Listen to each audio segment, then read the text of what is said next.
last week, our intrepid party of aspiring divinity left the town of Homiel in the care of Dave 1 and Dave 2 in a very angry doggo to head towards the dwarven capital to go and beg a interview with the king or audience with the king. We don't beg, we tell. We'll see how that goes for you. Traveling there, traveled for many weeks, solved a small town's ghost problem, which were no ghosts at all. Also managed to catfish some people into heading to Homiel, some poor bastards. And managed to absolutely slaughter a baby dragon. He wasn't a baby. He was huge! Adolescent at best. Jesus Christ, man. Baby. Dragon, Wasn't a baby. Try and make us sound like the Managed to slaughter a young dragon fucking... that was in the midst of trying to build his first horde. He had and how many persons had he slain for that? Mostly by virtue of copious amounts of ballista getting applied to the face when he least expected it. What else? You guys then traveled onwards towards Catabarim. Yep, and we are going to sneak in via the back door now. Yep, you noticed that, or Balagar noticed that the Gwynsail flags were being flown instead of the King's flags, which boded ill, and he guided you to a side entrance where he warned that often the tunnels, the Bless You's tunnels, are inhabited by bears or other creatures that hole up for the winter or, use them for lodging, seeing as they're nice, convenient, enclosed environments keeping the rain off of. I think that was pretty much it. Anything else you guys can think of that... No, that was about it. Ah, damn it, they changed the interface since I worked on this during the week. Gosh, damn it, Tabletop Sim, you dicks. You absolute peanut. Oh god, they Yeah, have, aren't they? Oh, that's different. That's annoying. That's very annoying. Boop. So, you find mental gins are coming in from the hippo side of the table. If you spawn an item, you can place where it goes now. It doesn't just pop into the middle. Yep. You can drop it where you like. Failed to load model. Yep. Sorry, that was me. I was gonna say, please no. But then I noticed the baby voice was dropped. I was like, okay, that's not me. Okay, so Belgar and his host of dwarves enter the tunnel first, leading the way, dragging the enormous ballista with them, group the dwarves, as well as your comrade. What the hell is going on there, boys? As well as your comrade in arms, Razgor, carrying the other one with mighty strength. As you enter the tunnel, it is dusty, it is unused. But the thing that immediately catches your attention, Brienne, is that the thick coating of dust that covers the floor of this tunnel appears to have been almost... It looks like somebody almost took a broom in places and ran it through the dust, clearing these swaths on the floor. And where these cleared areas of dust on the floor intersect the walls, you guys see these enormous cavernous holes have been punched in unevenly into the rock. And around the edges of these holes, the stone has run almost like candle wax, like somebody applied an enormous heated wire or something and poked it right into the rock, causing it to fuse. And you can see these holes in the walls intersect the tunnel every 15, 20 feet. And the holes themselves are probably a good 10 foot across. Oh. Interesting. That's a big hole! Well, the guy's like, aye, doesn't bode well. Let's get moving. Push on into the tunnels themselves. At times, from deeper in the tunnel, Brienne, you hear scritching noises. Like somebody dragging a heavy bag of grain or wheat down a stone tunnel, followed by silence again. And every time you stop to listen closer, the slithering stops. And then when you start moving again, you hear it start up, almost as if something unseen is keeping pace with the group out of sight. Do you think something's following us? Can I make a perception check? Sure, by all means. I don't know, but let me look watch. with my eyes. Let me look. Let me look with my Brother, earballs. with your eyes! Oh, with Tell my us what your earballs. grave eyes see. Natural 20. I see everything. See everything. You see the grey stone tunnel disused. You see these same things that Brienne has just been innately picking up on her years of spelunking and raiding tombs, making the second nature to her. And you notice these self-same tunnels. And it starts to occur to you that if this was a tunnel leading, a side tunnel specifically, leading into a dwarven keep, something that would want to be kept secure, why are there all these holes? What is going on here? Maybe we should ask Bellicar what can make Mr. these holes. Dwarf Bellimar or Bellicar or what your face? Algar! Is there normal that there are so many holes on the side of the walls?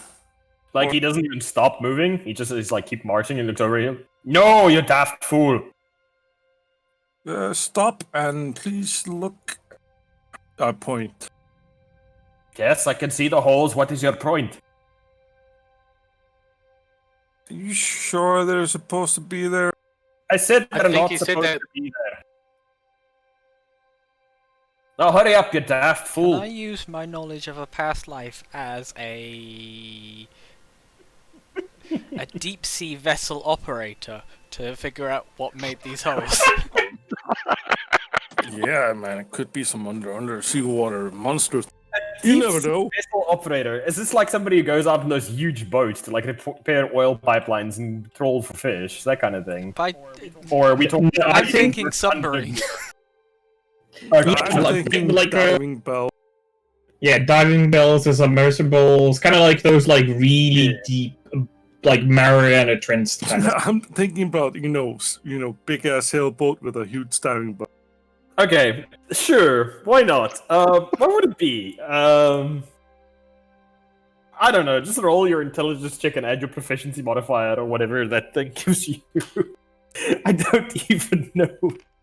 Would that kind of skill set really be applicable for this situation though? That's kind of the whole point. 21.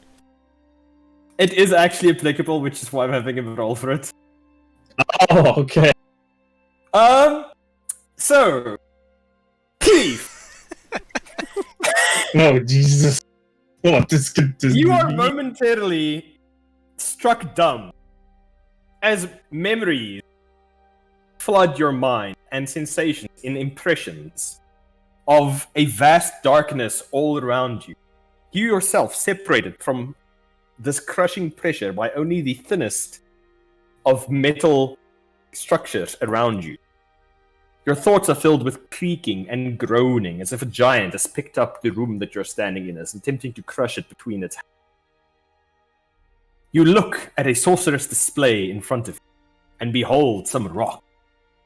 Rocks, almost like coral, lightless.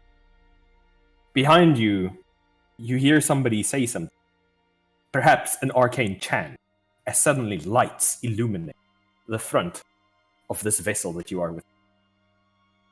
And you see enormous eel-like creatures come out of the coral and the surface to remind you of what these holes in the stone look like. Can I make a survival check near one of those holes to try and determine, given my own history spelunking and going around in caves, to try and see if I can get some idea of what it is that could have done this. Sure.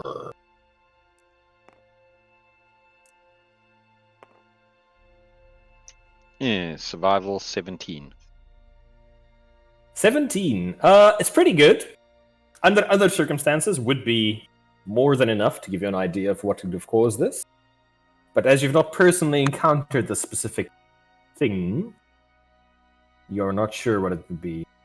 Your best bet is something sinuous.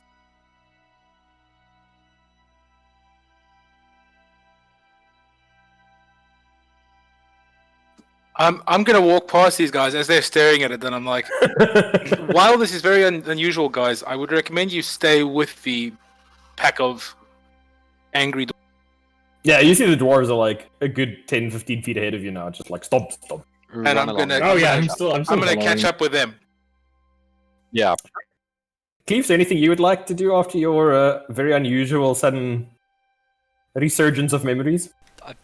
I just very loudly. Eels. Eels. Sorry. All right. Dwarven eels. Dwarven eel. Stone eels? Stone eels. I've seen these back in the Phew. diving tubes. All right. And then Cleve just kind of shakes his head and blinks, and he's back. He's back to the cave. Back in the caves. Fantastic. So he just had a Nam flashback. He had a non-flesh. You travel for 2 or 3 more minutes into the cave at a brisk walk before arriving at an enormous stone door that is standing ajar. Behind the door, from shining from the crack of the door, from it standing ajar, you see torchlight flickering. The other side completely silent. You see Belagar pause for a moment, goes, "Hello, the keep!" Quiet for a moment. And then, Ein, you hear in Dwarvish, "Declare yourself!" shouted from inside. And the rest of you can't understand a damn word of what he's saying, but the only word you make out is Belagar. Why can't I understand? No, you can. I said the rest of you. You understand, we don't. Yeah. Pay attention, goddammit. And he basically declares his lineage. You know, Belagar, 64th of his name, 3rd son of the Belagar clan, like the whole... Like, you guys are standing there for like a good 20, 30 seconds while this guy recites this bunch of gibberish that you can't understand. And you're just kind of like, okay, Jesus Christ, this guy has a lot of titles, can we just like get on with this? And eventually you hear one of the voices inside go, "Pass!" And the door is slowly pushed open, and you see 4 dwarves heaving against it. It's this enormous stone door. And when it opens, you see the interior has got 2 benches that have been tipped on their side, stone benches. And behind it, half a dozen dwarves with crossbows all facing the door where you guys are coming in. And on either side of them, you see another, 3 or 4 dwarves on either side of them standing with great axes waiting to rush into the door itself, if you're hostile. And all of them are in battered armor. Many of them have got bandages, cuts, dried blood still streaking their beards and faces. And the room itself is blackened in places. And you can now see in the floor, in front of the door where you are entering from, there is another one of these holes that you have to step around to come inside of the room. And like I said, these holes are large. They're a good 10 feet across. And you see behind them another door that is currently barred that leads deeper into the keep. This was a gatehouse / storeroom up until very recently. I ask, my good dwarves, what has happened to you? First of all, they're all just kind of like goggling at this party coming inside because you've got a enormous orc, even though they can't tell he's an orc, with a dragon's head. They've got a party of dwarves dragging a literal ballista, as well as Two ballista. another ballista with said enormous dragon head man. Just kind of like all on the shoulder, balancing it carefully. You've got Letty rolling in here as a Mr. Roboto. What the hell is that thing? And nobody seems to be alarmed by it. And a bunch of humans. Like, what the? What is going on here? They're humans. Like, why are you bringing humans into the middle of the keep? Like, they're all just kind of perturbed by this entire series of events and people that are coming here. And there's more than a few of them that are still striking a lot of you with their crossbows as you come inside. They are. Yes, this hole is made out of coal. You're sort of muttered. When I go in, I'm just gonna slowly greet them all. Rock and stone. Rock and stone. Rock and stone. Balagar looks at you for a moment, Fane, and is like, "Listen, Longtank, let me handle this, okay?" And then you see like the elephant come walking in. You see the elephant in the room, literally in this particular case, and several of the dwarves are just like, Hey, at least he's not pink. Greetings. are just like, okay, what the actual fuck is going on here now? This is just beyond the pale. And you see, like, the lead dwarf come up to Balagar, and two of them, like, turn their backs and talking to each other backwards and forwards. It doesn't take long. The dwarf, Balagar, rushes out of the room. The most of his men follow him, dragging the ballistas up into the keep itself. A couple of them beckon to your orcish comrade to come with them and to come and stow the ballista. And, you're left in a room with a bunch of very nervous-looking dwarves who come up behind you, push against the door, slowly shutting the stone door again. And you see now that the lock mechanism that would make it go flush with the wall and actually with bar that would cross across to keep it in place has actually been shattered from the inside by some kind of enormous force. And most of the dwarves there are now backing away from you guys, not really talking to you, but also kind of warily watching you. A lot of them are keeping an eye on your hands to make sure that you don't, steal a bunch of filthy humans like you are. And Racist. Oh. And the dwarf that Balagar initially spoke to, a pretty youngish-looking dwarf, as far as you can tell from dwarves. Beard, a bit more on the blonde side rather than red. Not that long beard, probably comes down to about midway to his chest. Not built nearly as stoutly, a little bit skinnier. And he's wearing lighter armor, and he looks like he's in command, but it doesn't look like he was probably the person in command originally. It looks like he's one of those poor bastards who's gotten foist off in the middle of this. And he waddles over to you guys and says, hi, hello. Not gonna lie, first I'm seeing a bunch of you up close, and you're actually a lot taller than I expected you to be. Sell yourself short. I'll try to do that, and it goes completely over his head. There's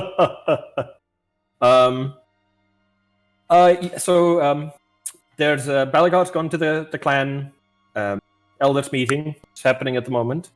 I need to find you some lodgings. He says you're pretty good in a fight. What happened here? I don't know if I really should say. I don't really know you. Eels, wasn't it? He looks at you funny. When you say eel, what do you mean exactly? Long slivery bastards. He looks at you very strangely. How did you know about those? They only started appearing in a day or so ago. I've seen 'em, boy, down in the deep. Make a persuasion check for me. Apple falls on his face. Persuasion 12. You see a number of the dwarves that can understand common actually start muttering amongst each other and looking at you a little bit more with a little bit more respect. Wait a minute, this man has seen these things and he's still here? Oh, okay. Oh, that's good. Well, tell you what, why don't you take a walk with me, all of you? I'll come and try and find you some quarters. And then we will see about getting you fed, bedded down for the evening. and you can tell us more about these eels down in the deeps. Because I'll be honest with you, we're a little bit worried. As you can see, they seem to be able to go straight through our stone. And then he looks at the men who are all standing there trying to intently listen to your conversation, even though they're trying to be very casual about But it. does metal kill it, son? What? Oh, sorry. What? Did you able to fend it off, or did it just do what it wanted and then? I think it left on its own accord. We didn't seem to be able to really do much to it. And he turns to you, Cleve. How did you deal with the fire? Well, when I saw him, there was a lot of water. What did you drown them or? No, they can breathe. They can swim. Oh shit! A water supply. He calls over one of the men. Go to the Council of Elders and tell them that these things can get into the water supply. They can swim as well. And you see the dwarf pales and runs off out of the room immediately. Well, at least the ones I saw did. No, that's good. The more we know about these things, the better. Okay, come, walk and talk. And he opens the door. He knocks on the door, and see somebody else open it from the other side. Come on. Right. So, I guess you know already. There's a spot of civil war going on at the moment. Yeah, and he leads you into the dwarven halls themselves. All of them ceiling up comfortably low for a lot of you. It's not like you're bumping your head. It's just everything is built in a much squatter, wider proportion than you are usually used to for most of your homes. But already the interior is far beyond what you've seen in most human cities. It is beautifully carved, surprisingly snug and warm, and not nearly as cold as you would have expected from a dwarven city to be. He leads you out of the room onto a wide stone boulevard that appears to be part of a keep, where you can see there are dwarves passing around. There are still some mills running where you can see oxen walking in wide tracks. Milling, you can see there are dwarves busy hammering out swords and shields and passing out equipment from the armory, and it's just hustle and bustle all around you. I asked the dwarf, you by any would you have any armor for sale? Well, I think they're a bit technically busy. we're not ready to sell anything to you. We can look around a bit later, but as you can see, and he points around at the warlike preparation and huge amounts of injured people. A little bit busy at the moment. Well, my goal could help you with. That's great. This way, please. And he leads you up to a inn that is deserted. There's nobody inside. And make yourselves comfortable. There's not really many travelers here at the moment. Civil War. He seems to freaking out a little bit. So I'll make sure to send somebody over to bring you some food and some linens and such for the beds. There's a washout out the back. You can heat up some stones in the fireplace if you want hot water. I sort of put my hand on his shoulder and very subtly just I cast suggestion on him and just calm yourself. You can do this. No, just just you can do this. What's the DC on the spell there? I'll tell you now.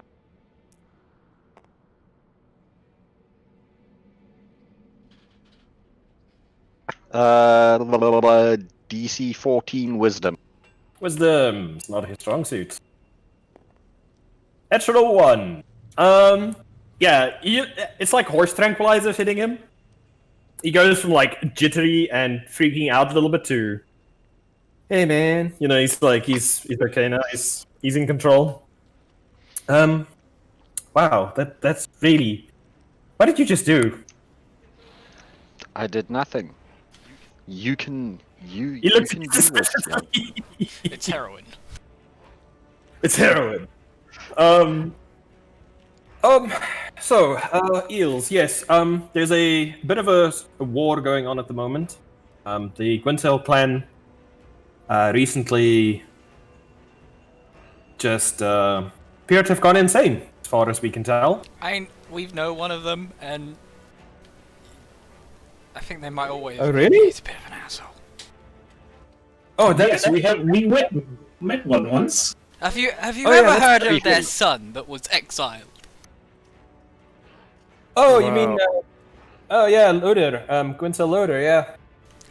He went completely crazy one night. Like he got exiled, and then I don't know. He fought a forest fire or something, and then he came back and he was talking all sorts of crazy. I don't know. That they're not. Yeah.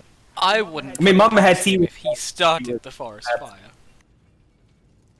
I mean, anything's possible. I really don't know. I don't go topside much. I spend most He of my time. exploded an down here. innocent woman. Oh, that's horrifying. Did he go into prison or? No. He I think blamed it on he her. turned your bird and left. In fact, he moaned when we go angry with him. He said after. he said Yeah, it was that he woman's sometimes fault. hangs with us. We haven't seen him in a while though, which is fortunate. Yes, he turned into a bird and left. He did. Turn into. Is He- this common for dwarves? No, you're having. No, it he on. turned into a bird. He tried to shit on us when he flew away. And then he Some like kind actually thinks, and he's like, you know, that actually makes a lot of sense. So you're Um, saying that these maniacs are now in power? Well, I wouldn't say they're in power just yet. They have abducted the king, which is problematic. Quite. I would say so. I don't know if you're familiar with dwarven politics. Not at all.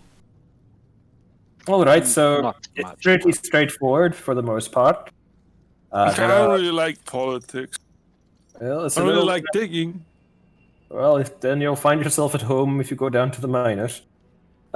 It's very straightforward. There's a parliament made up of the heads of each noble family. There are 12 noble families, and they vote on policy, and majority vote goes through. Quite simple. However, the king has the right to veto any policies, and of course, every house provides a levy to the king of troops to control our territory and keep us safe and such. And that's pretty much the long and the short of it. It's not a very complicated system. It's worked for generations. It's great stuff. In the last few months, Gunshill lot started to cut themselves off from us. We started finding acts of sabotage, people poisoning wells, burning down granaries and such, stockpiling weapons. Belgar told Really? us recently of a seam of rock that had been found in your city. By any chance, it wouldn't happen to have been the Gwinsell clan that found it? Oh yeah, that would definitely be them. Shortly Oh, after. oh my. Oh Yeah, my. that shit's bad. Why? What's the problem here? Oh, it has many mutated effects, and every single one of them seems to have different effects. I'm You can sorry. see this one specifically affects humanoids. I'm sorry. A muta what It now? makes stuff turn bad. It turns some, normal animals that you may have heard from topside, wolves and such, turn them into people. And then those people hunted other actual humans. Okay, well that actually does track with what we found. Those eels, I believe you called them, Tallshanks? Yeah, my name's Cleef, by the way. You are? Oh, Cleef. Okay, fantastic. I'm Donald. It's a strong dwarven name, I think. It is pretty good. It's been in my family for generations. So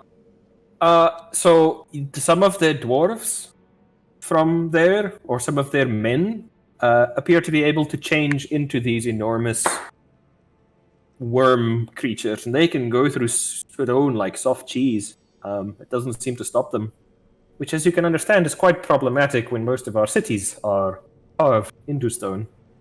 Makes it very hard to mount a defense when they can come through the floors and the walls. I wonder. Would cheese be like stone to them then?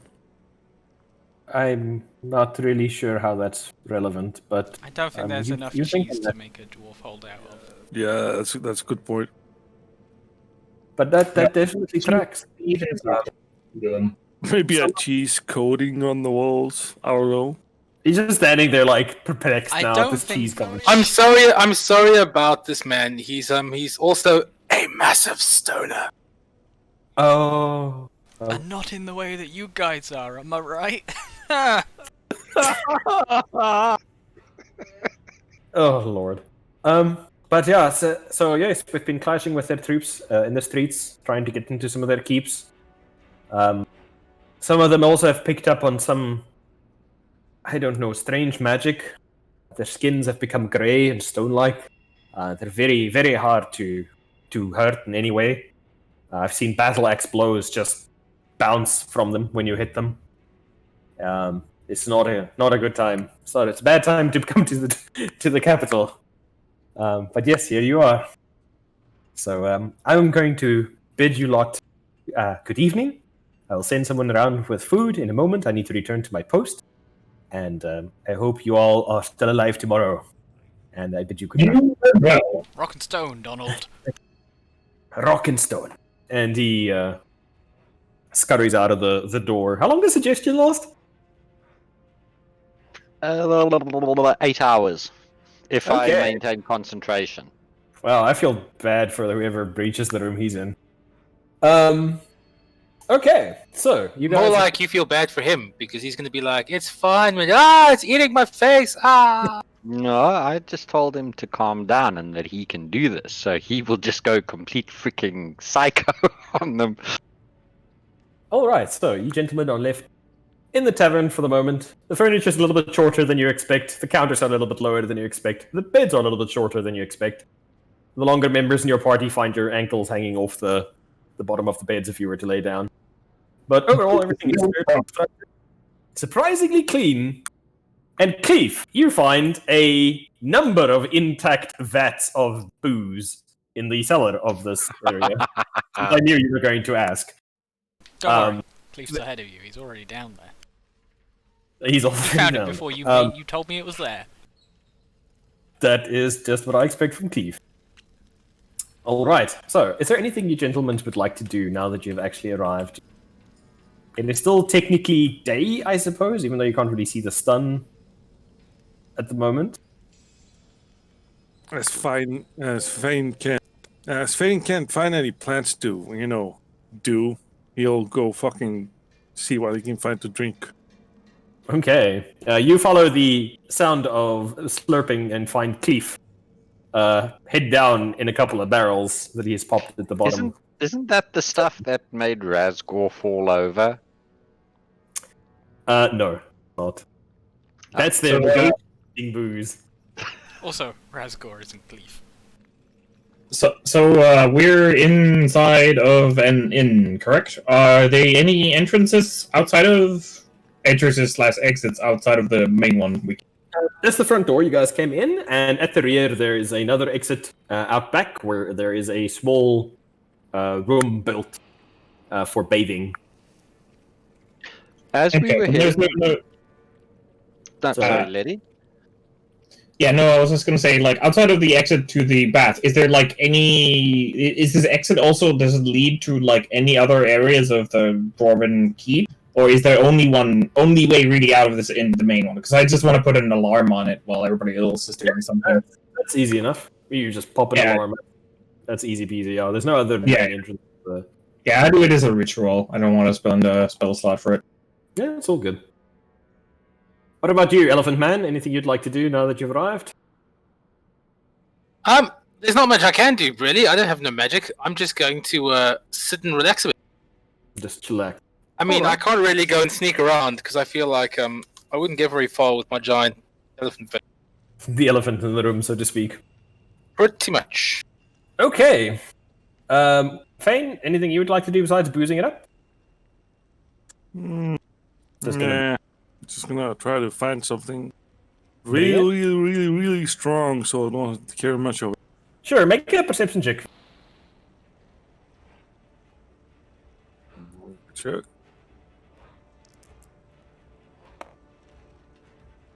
Yeah, I'm not really perceptive. Once you roll. I rolled a 3 plus 3, so 6. Okay. That's not bad. You find dusty bottle in the one corner of the room that looks to be carved from stone. And you run your thumb over the ruins, but most of them have faded away so badly that you have a hard time reading them. But you're pretty sure this is some sweet, like, 150 proof alcohol. I take the top off and take a little sip. A little sip. Sure.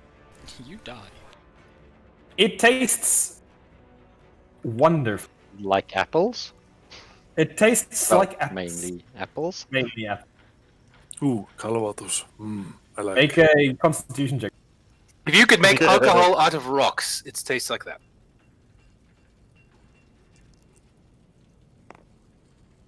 19 plus 2, so 20. You stand there for a moment and you start feeling your ears actually like heat up, like somebody's almost applied a blowtorch to them for a moment, This and you is the good sway a little stuff. bit, and then you're like, This is "Oh yeah, that's probably a bad idea to drink this. This could have adverse effects on one's liver if you're not a dwarf." I was gonna put it in the pocket. That was this is a keeper. You're welcome to take it. I'm just saying, it's very strong. Very. I only take little sips of it. Sure. What do you think I am, a dwarf? I'm refined. Sure. I mean, this is like 75% alcohol, but sure. Yeah, that's the best stuff. Oh god. Okay. I'm gonna leave you in the company of Cleef then to continue your sipping. Cleef, I think you know enough to know where that's going. Yeah, that's gonna end. Cleef drinks for pleasure, not to get shit faced. I don't drink nearly as much as Cliff does. It's all about quantity for him. It's about quality for me and just doing it once a night. Brian, what are you up to? On our way into the inn, were there any more of these great big huge 10-foot holes, or were they only near like that gatehouse, sort of, if I can phrase it as such, near the outskirts? Not that you've seen on the outside of the keep, so to speak. Okay. There are probably more, but you haven't seen any out here. You suspect most of them are probably in the interior of the structure. Yeah, well, for now, I'm going to simply just check my weapons and armor and I'm just going to make a short prayer for my safety and the safety of my companions. Prayer, you said. Yes. As you finish your prayer, you guys are all, well, except for Cleef and Fane, who are underground, but the rest of you are, well, deeper underground, I guess. The rest of you hear this. As soon as you finish your prayer, you hear this.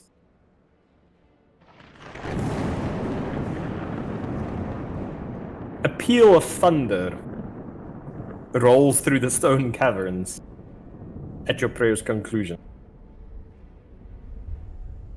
I'm somewhat not shaken, but that's new. This was an interesting anomaly. Lightning on the ground. Maybe there's a dust storm in here. Maybe. And underground? Maybe.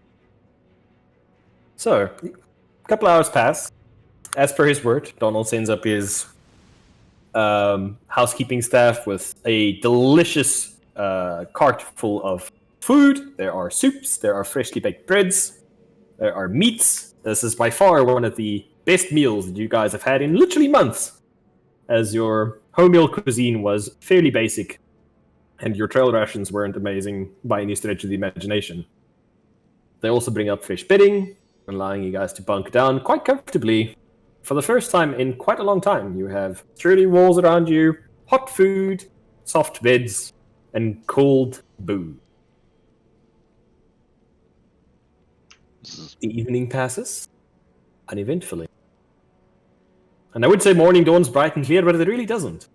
You guys are awakened. The sound of industry outside as the city shakes itself from its evening slumber.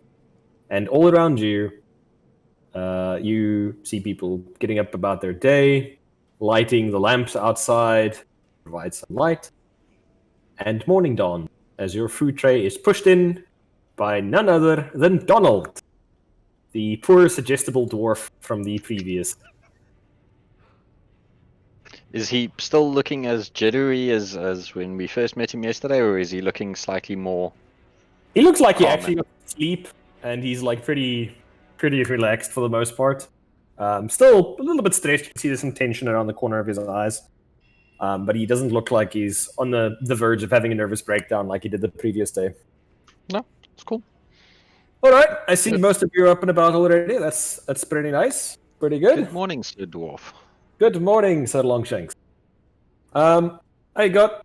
Actually, are you a she or a he? I can't really tell with you long folks. I would be considered a she. Ah, okay. That makes a lot of sense. I thought you looked I like am one. considered a it.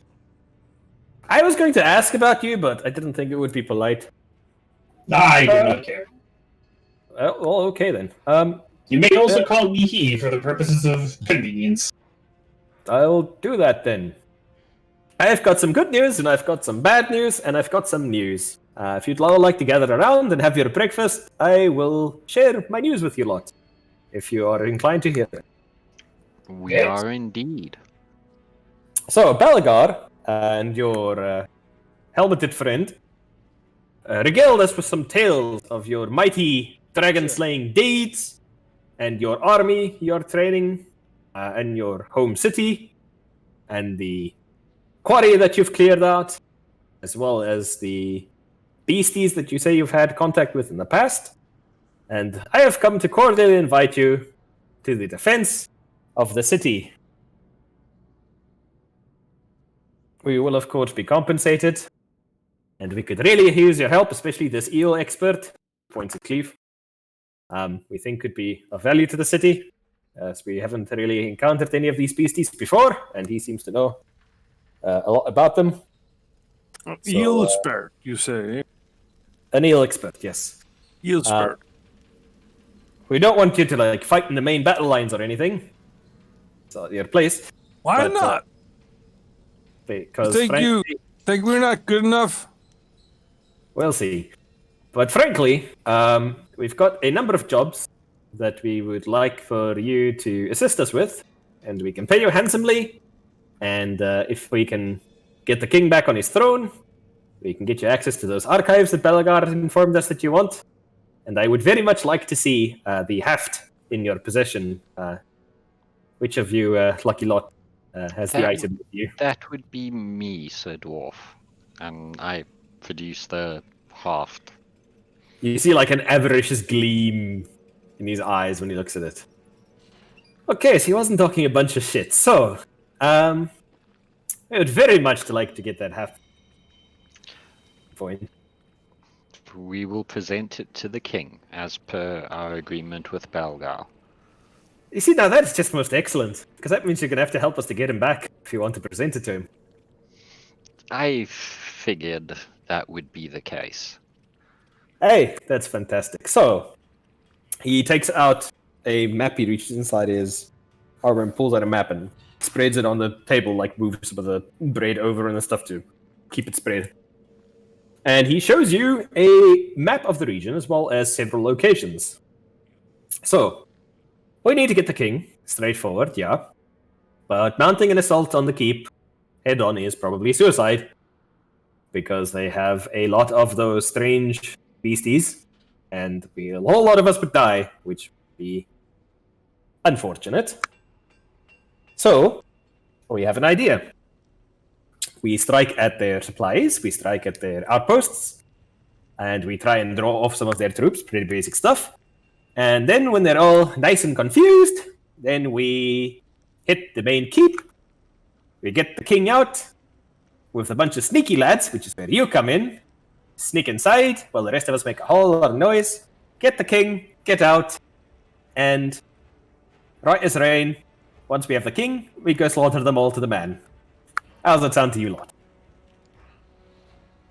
It's a fairly simple and straightforward plan that you present, Sir Dwarf. Although Your plan does seem to be somewhat high in terms of the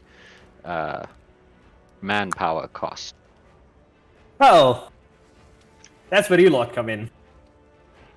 So, we have a number of little jobs we'd like you to take on. We'll give you the pick of the lot. You can decide which one you want to do. And then we will go from there. How's it sound? Sound good to Sounds all of good. you? I have no issue with Yes. Cleve, you haven't said much? You down for some dirty dealings? Cleve hands Donald a tankard of ale. Yeah, sounds like Well, I've already had breakfast, but sounds I mean, like a pretty great sure. way to spend a insert day here. He takes the ale and like drinks it all in like one long pull. Second breakfast. All right, so where would you lot like to go first? We've got a nice little watch post. I'm pretty sure it's 30's time. Maybe. We've got a nice little watch post that we wouldn't mind you lot knocking over. Sneak on in before they manage to signal there's anything wrong. Knock out the guards, kill them all, and sit and wait. And when they send relief, ambush the relief, and then get the hell out of Dodge before you get caught. It's your first option. Takes you outside. I know you Longshanks like to see the open air and all that. Or, second option, a little bit more risky. Big payoff though. There's a keep. Gwynsale keep near here. You sneak inside, free any prisoners they got, poison their well, maybe taint their food supplies. And if you want me to sweeten the pot, they've also got a mighty nice armory you can try and knock over and raid. Full of all sorts of magical gewgaws and such. There are quite a few troops in there, so... Would poisoning their well be a good idea? I don't know how much water do you guys have underneath here? Well. No, there are ways to purify the water, and we do have a quite a large supply at our disposal at the moment. If something were to happen to it, that would be a bit more catastrophic. But there is a main supply independent of their wells. Ah, okay. So it should be fine. Should, I hope. Look, I'm just following orders. So, those are your two options for our first day of strike. You want to do the keep, or you want to do the watch point? Well, comrades, these sound very sneaky. I, however, am not too sneaky, so I will leave this up to my comrades as to what they wish to do. I'm down for the keep. Hit him where it hurts. I'm for the keep as well. I don't mind. Attacking the keep would provoke, if we are able to take it, that would weaken their forces substantially, would it not? Oh, aye. Just be aware, though, they have a lot of guards. Like, if you bring them all down in your head, I mean, I don't know what kind of fighters you are, but I think even you would have a hard time fighting off 6-7 dozen troops at a time. But I mean, like I say, if you can pull it off, the rewards are great. What is the terrain in this keep? It's I know made it's- of stone. It is indeed made of stone, my good man. Let me have a look to see if I have a map here. I checked the archives yesterday. There may be some alterations that they've done in the meantime since the last time it was submitted for construction, but it should give you a gist of it, give you an idea. Where is my...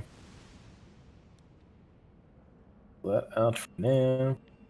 So, I don't know what's in the underground of the keep, but I can show you the surface, which is now not loading for some reason. We better Because load the it gods now. have already raised it to the ground. The dwarves just not. Off. Check the other. Sure it's actually working. Really? Are you telling me all the ones I made are not going to work? That's going to piss me off now, end. At least that one. Give me a sec. Okay, that one at least worked. Thank.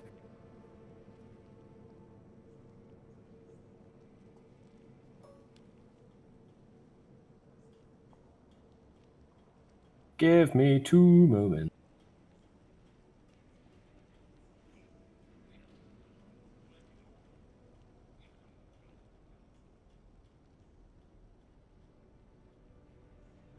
Okay, so at least that worked.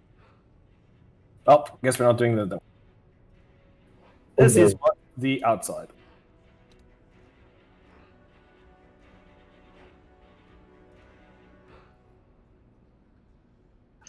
Is that the only entrance to the keep? That would be the only entrance, aye. And it will be manned. There will be quite a few men. And women. And somewhere in there, as I do not have access to the interior plans, you'll find the interior well of the keep. You'll find their food. You'll find their armory. And a number of other items. Do any of us have ways to get through chunks of rock? You know, silent, sneaky. No. Fair enough. Gates are wood, though. From this map, I can tell that the area is like a large open air cavern rather than tunnels. Correct. Okay. Then probably I shouldn't ask for coal tar and peat. It's not going to be useful.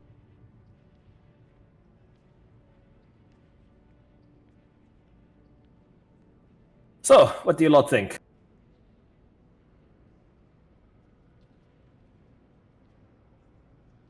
Why not? Nothing worth doing is easy. I shall leave this up to my more quiet compatriots. Both ways, I guess. Cleave? Fane? Is this like in a cave? Correct. In a cavern, more to say. Think of a vast underground cavern. But these are like walkable walls, yeah? Yep. Yes.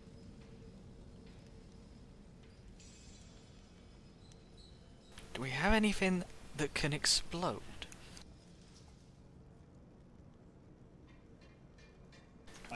I do not know. That would be up to the dwarves. That appears to be a well. Are there any other nearby wells that connect to the well? I'm not aware of any, but you're welcome to try your luck. We could, if the well connects to somewhere else, we could swim out of the well. Probably has a cistern of some kind. Not sure if they have a way to clean it or if there's any connecting tunnels. Like I say, I've only got surface level map, unfortunately. Can only tell you a bit.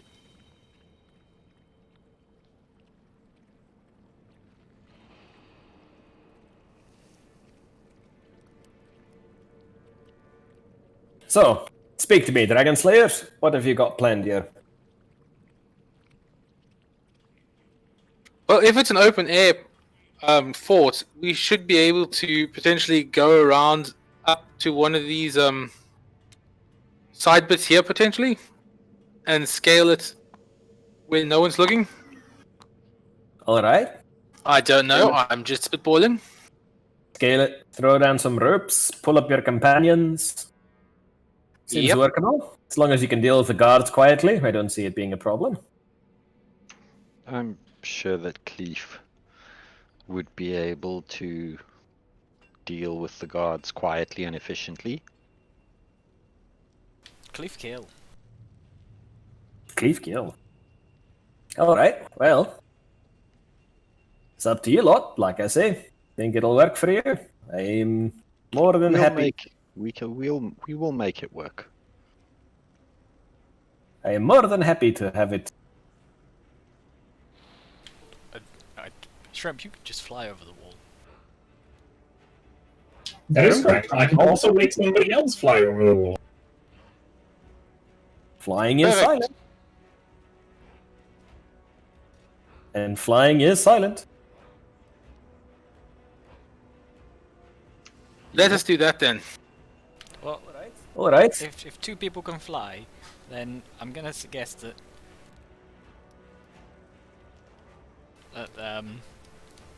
yeah, two of us are gonna be very good at climbing. One of us can fly. Well, who's good at climbing? Me and Elephant. Yeah, we should be able to scale the wall. Then I'm not sure about our two warlocks. I don't know which one wants to try to climb whilst the other one flies. Well, no, What- if two what- people fly, could they not carry someone? It never says can people carry how much carry with it. Yeah, but I'm thinking maybe two people could carry one person. It's very true. Probably. I mean, it never specifies how much you can carry while flying. I assume it's probably up to your carry weight, so if you're strong enough, you could probably carry a person. So which one of you two blocks is the strong one? Strength 12. Nine? Yep. Jesus Christ. Fucking hell. How strong is Fane? He has 10 strength. Okay, so I will be flying, and between me and Shrimp, we'll be carrying Probably a Fane. good idea. You can also shoot down whilst you're flying. Faye needs to be get up in the face and hack. This is true, and we could launch we could drop a Fane bomb on them if we need. Exactly. Just be aware that if I make two people fly, that will cost my fourth level spell slot. I will be using up my best shit for this. Oh, then maybe, well, we'll see if we can get the ropes up and see if we can just climb up first. Yeah, we'll try the climb bit first. Oh, And if yeah, all I can else make fails, we one can person fly. fly easy. That's not a problem. But fly is a concentration spell, so if I wanted to make two people fly, I need to cast at level 4 to make two people fly. So if you can work with just one person flying, because it doesn't need to be me. I don't need to be flying. I can always cast it on someone else. Okay. Although I have to hold concentration on it, so if something happens to me while the other person's flying, they will fall down like a brick. But yeah, I can easily make somebody fly. Sorry, I completely forgot I did this, but with my level up last time, I can cast fly. Sorry, You- I just you can also realized cast fly. now. I was looking at my spell list and I'm like, wait, didn't I have other new spells? I'm like, wait, I do. I can cast fly on myself. Isn't your fly also a higher level spell slot because it's I cast it at 4th level, yeah. Well, So it's why don't we have the fly in the back pocket? Oh, Let's try the if- climby rope bit, and if it goes south, then you guys can start flying. Oh yeah, if you already cast it at 4th level, that means you can cast it on two people. Yeah. Well, technically, what we could do, if you cast it on two people, I could cast it on two people. Everybody, is that everybody? Am I counting No, right? and there's still one Okay, we're person missing who one can't person. fly. Yeah. Yeah, one person who couldn't fly. one climby person. He just needs to learn to fly. Or actually, if we cast four people, if we cast it on 4 people flying, I'm sure that with the 4 of you, we could carry one person. Everybody grab one appendage. Right? Everybody grabs one appendage and just carries the person, which is flying at the top of the roof of this cavern, like missing impossible somebody into the bay. That's definitely a thing you could do, yes. Okay. I still think we should climb and then save your more bigger blast spells for blasting. That's fine. We could do the climb thing. Let's try the climb thing as the primary, and then if need be, we can fall back on flying. Although, if the climbing fails, that usually means we'll fail by being alerting something. It's also true. Or possible. True, but it is a thing that can happen.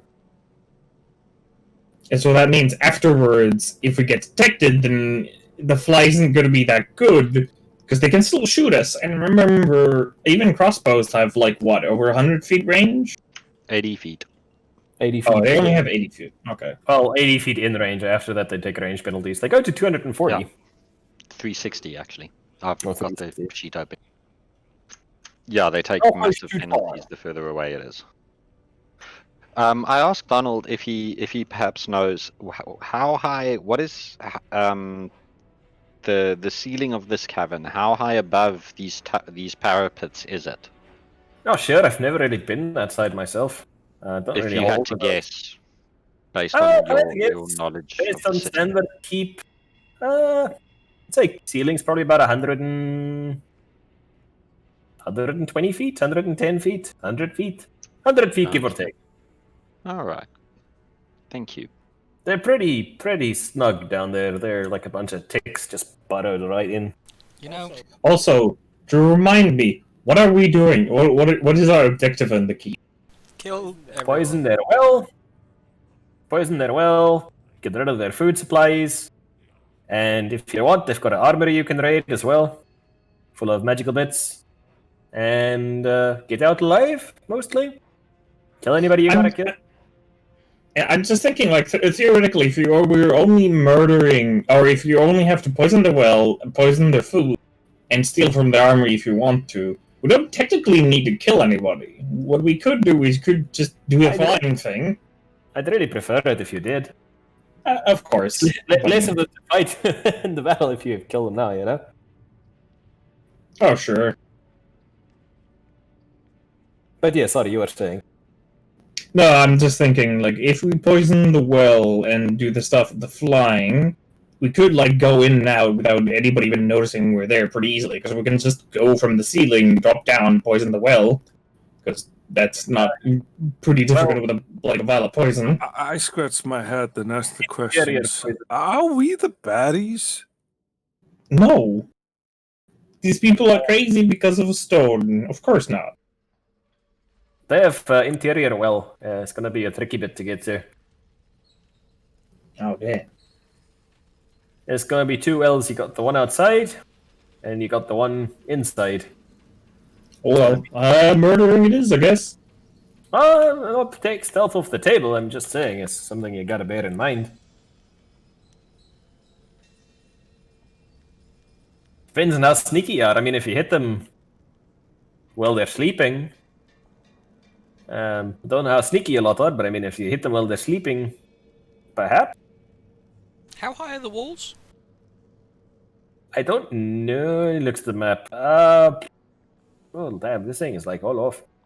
If I had to take a guess, I'd say the walls are like a good 20 feet, 25 feet. I'm not entirely sure. Some bastard spilled coffee all over this thing. I'm just wondering if an easy way to get rid of guards, a guard or two up on the wall, would be for someone to fly and then drop a real big rock on them from a great height. Or just fly past and push them off the wall, and then we can stab them up on the other side. I mean, providing it doesn't shout on the way down, I can see that working.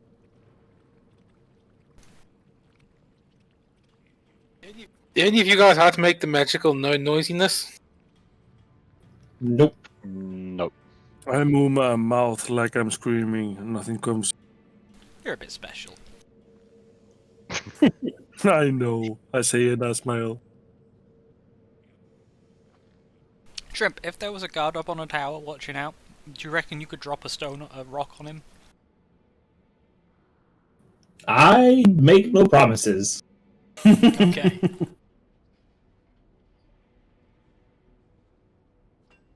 The ballistic properties of a rock are not very defined. So we're gonna climb up, neutralize a guard or two, open up gates or get everyone to climb, sneak, poison well, sneak, poison food, sneak, bust open armory, and then we've got another well to deal with. Well, yeah. Sounding well, about correct. Armory. Yep. So, the structures here are made of stone, correct? Like, everything, right? Pretty much. There's no wood in sight. I mean, you might find the occasional table or bed. Okay.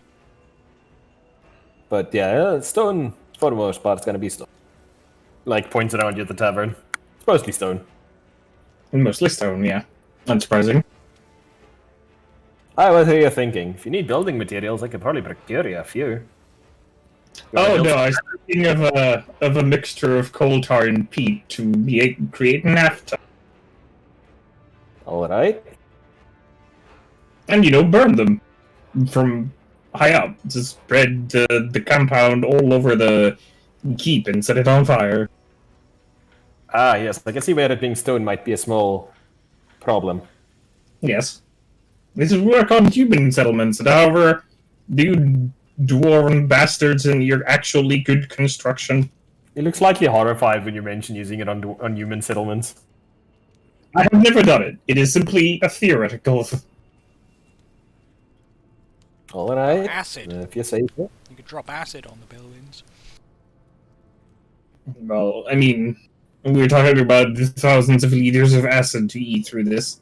Maybe not thousands, hundreds. Could you get us hundreds of liters of acid?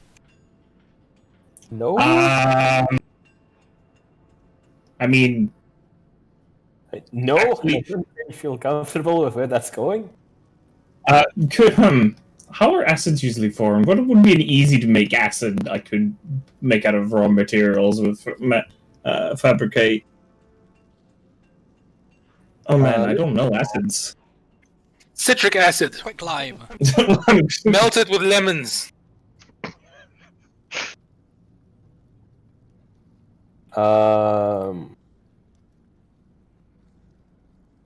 Boys, as much as I'm loving the spitballing, a little bit out of context, we may want to just dive into this because I think if we've gotten to the point when we're going to melt the castle with lemons, we're probably scraping the bottom of the idea barrel. Unless you can build some more siege weapons, Mr. Robot Friend. Of course, I can always build us more siege engines. Could we Alright. use a siege engine to get through the gates? That would alert them. Of course. Yes, but Yes, if one of we us very is, loud. if our robot friend is driving a giant siege engine mecha, and distracting them, That- we could sneak in. A mecha might be slightly beyond the function of fabric. And you want to create like a battering ram or something? It was an idea, but I don't think we're gonna. I think it'll cause too much Noise. difficulty. Also, yeah. get close enough. I mean, you can always try and do a fight and disengage and see if you can get out. Get their attention, pull them all to one area, and I mean, it'll be dangerous because there's a lot of those bastards, and they've got those new grayskin fuckers in there as well. roughly how many sold? What would the troop complement be there? I If you have had no to idea. guess. I If don't you know. had to guess. We've been pushing their shit in a bunch of places, but they've been doing the same to us. Minimum, I'd say about 40, 50. Guards, Okay. never mind staff. We could always try hit and run.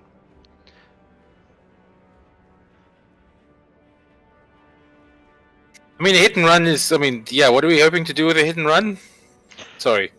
Keep them busy off balance while one or two people run inside and poison the wells and the food supplies. And then, with any luck, if things go well enough, can do enough damage to sufficiently weaken them that we could engage the remaining forces. Yeah, we can try that. I don't mind. Gonna grab some water quick. My throat's killing me. Be back in a sec. Okay, I'll also be back in a second then. Gotta take a leak.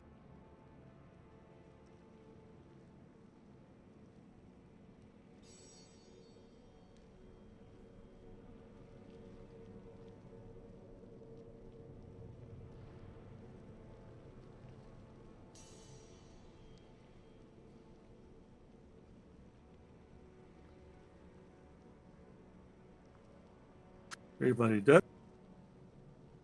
No, we're still here. I think people have gone to go get something to drink, so we're just hanging. You know, holding.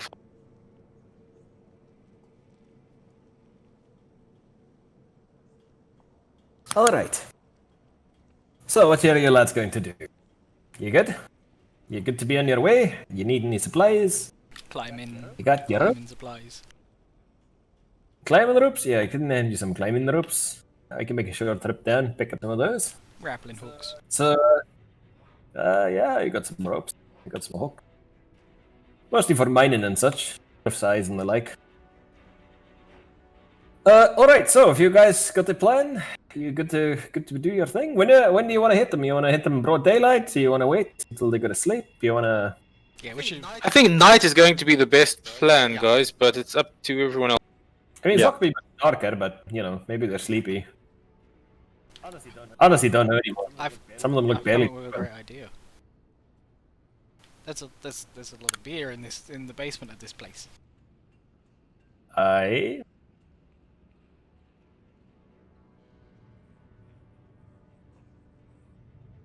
Carry on. I am back. Hello. Do we just like put poison in it and then just leave it outside and say it's a gift?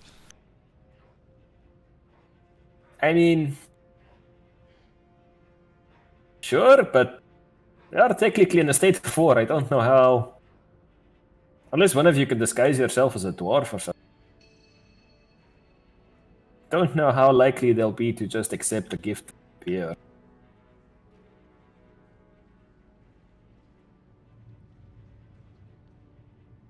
Unless you want to drive up there with a cart full of beer. I suppose I could volunteer. I could pretend to be one of them Yes. lots and then just hope nobody recognizes me. Say it's from supporters of their clan. I mean, it's risky. Where will the rest of you lot be then if this goes south? Nearby. Define nearby? Just round the corner, but out of sight. So if I'm sitting in a cart with my ass hanging out in the wind with a bunch of beer, where will the rest of you be in relation to the cart? I will hide under the cart. Right, and the rest of you non-dwarf looking folk? I'll probably be hanging Jack or a something. bit behind because I don't think putting a fake beard on is going to cut it with this, and then I'll wave my trunk around. What about if we pack you into the battles? That's what I was Oh, talking I'll about, sit in a inside barrel. the cask. They like put you in the middle and then put a bunch of rail casks around the middle casks, yeah? That could work quite well. I have And then emptied one a barrel. side we wait a bit and then you lot get out, poison the well, and then we leave the fortress, I guess. Yeah, it sounds like a good plan. Alright, well this sounds exciting. Not exactly what I expected this morning when I got up, Cleve. That's very sneaky of you, and you should kindly stay away from our ale houses in the future, thank you. Alright. So are we doing this? Is this a thing we're gonna do? Do we want to do this and have maybe shrimp Ambrian flying? Yes. Could they hold sheets that are painted the same color as the roof of the cavern? So when they hold them below themselves, they blend into the roof. Pose? I'm pretty sure I've heard sharks do that. Sharks. I suppose that's the thing. Alright, so you Okay. lot with your magics. I don't know how you're going to fly, but I don't want to know either because it sounds blasphemous. And then the rest of us get you lot get put into kegs, and then we drive up into their gate and then hope that they're dumb enough to let us inside. Sounds good. Done. Do it. Alright. Okay. I do not have a prop for a cart because I picked using any carts today. Not going to lie. Yes, but on the other hand, the DM point of view is going, oh, finally they've come up with a plan. Oh no, I don't mind people speculating. Alright, so do you guys want your sheets, you say, hey? So okay, so Yeah. sheets pretty easy to get made. Just get dunked in some dark materials to dye them grey. It's a quick job. Dye's gonna rub off in your hands, but you know, whatever. No, Not it's the end of fine. the world. You know, Uh, like those flying squirrel suits. Yeah. So who's gonna be flying? Because technically, if you want 2 people in there, only one person that cast fly needs to put them there, because both of you can cast at level 4. Yeah. Like I can also cast the level 3, but at that, somebody else, Brienne would need to cast herself, which means I can only cast at level 4, so rather let me cast it on us, and then you can keep the big kabooms for when they need it. I still have a crossbow that I can use. I mean, Right, technically, the only... With Brienne, or is Brienne going in the air since you can cast it on anybody? Yeah. Like, who are the 2 people that are going in the air? Well, I think everybody agreed it was going to be myself and Shrimp. Yeah. Okay. Makes sense. Because Alright. we can also actually attack, but the both of us can actually attack from a distance. Fane is very much a close range attacker. Other I than his have my mouth laser, firebolt now. cleave. Okay, that's fair. Got a firebolt now. I can attack. That's Which fair. is Alright, not so very good at it. a cart is prepared for you lot. Taken to a safe distance from the keep after it is loaded up with some empty barrels in the interior for you lot to climb into. And then a whole bunch of beer barrels are stacked around them on the cart, loaded up, filled with beer that is itself poisoned. I do not recommend that you drink it. And your friend Donald, who's still feeling pretty relaxed, takes his takes the steering in hand, whips the oxen into motion. As and we set off, I say a short benediction under my breath. Again, just praying for strength and the safety of my companions, or Alright. those about to Trojan horse these dwarves. Trojan horse these dwarves, even though Trojan is not a place. buff I see you. everyone with a backflip. You buff everybody with a back. Yeah, they're Very in nice. the backflip aura. Ah, okay, that makes sense. Alrighty. So, how long does flight last? 10 minutes. Okay, so you're going to basically be riding on the cart until you guys get there, cast fly, and then you guys are going to straight up to the roof. Basically, yeah. And then hope that the check at the gate goes through faster than 10 minutes. And then okay, we'll do that. Alright, so we'll assume that you guys cast fly and you come trundling up this keep. Let us put Khalif inside.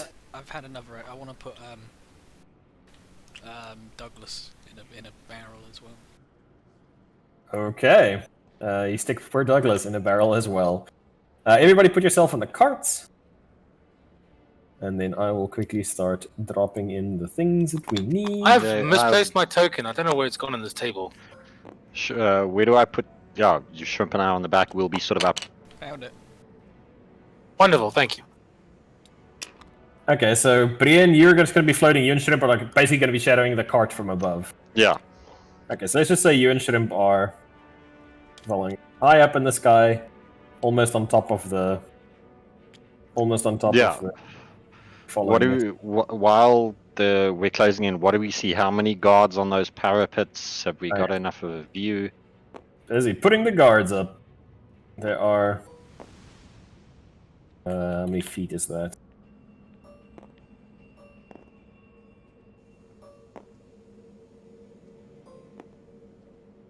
Someone there. And you guys are met at the gate itself by another dwarf that's going to be doing inspections. And in the interior, everybody else is going to be asleep because it's in the middle of the night. It's only pretty much the watchmen on the walls that are currently there. So yes, you see 8 dwarves, 9 in total. No, 8 dwarves. The rest of you in the casks are... Oh, sorry, just before this, because I might use these while we're here. Can I just also have grabbed a few metal spikes? Metal spikes, sure. Yes, thank you.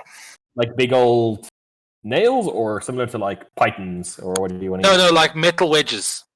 Wedges, okay. Like the things I would use to jam a door closed, so people who just waken up can't get out the door. That is very clever. I forgot what it does. Sorry, I wanted to mention it now before I try to actually use them. Maybe. No, it's... Okay, so those of you inside and up high. High ones you can't hear anything. Those in the barrels you can't hear anything. You just hear the sloshing of the beer on either side of you. Let us hope that Donald can make a persuasion check to save his life. You hear a faint like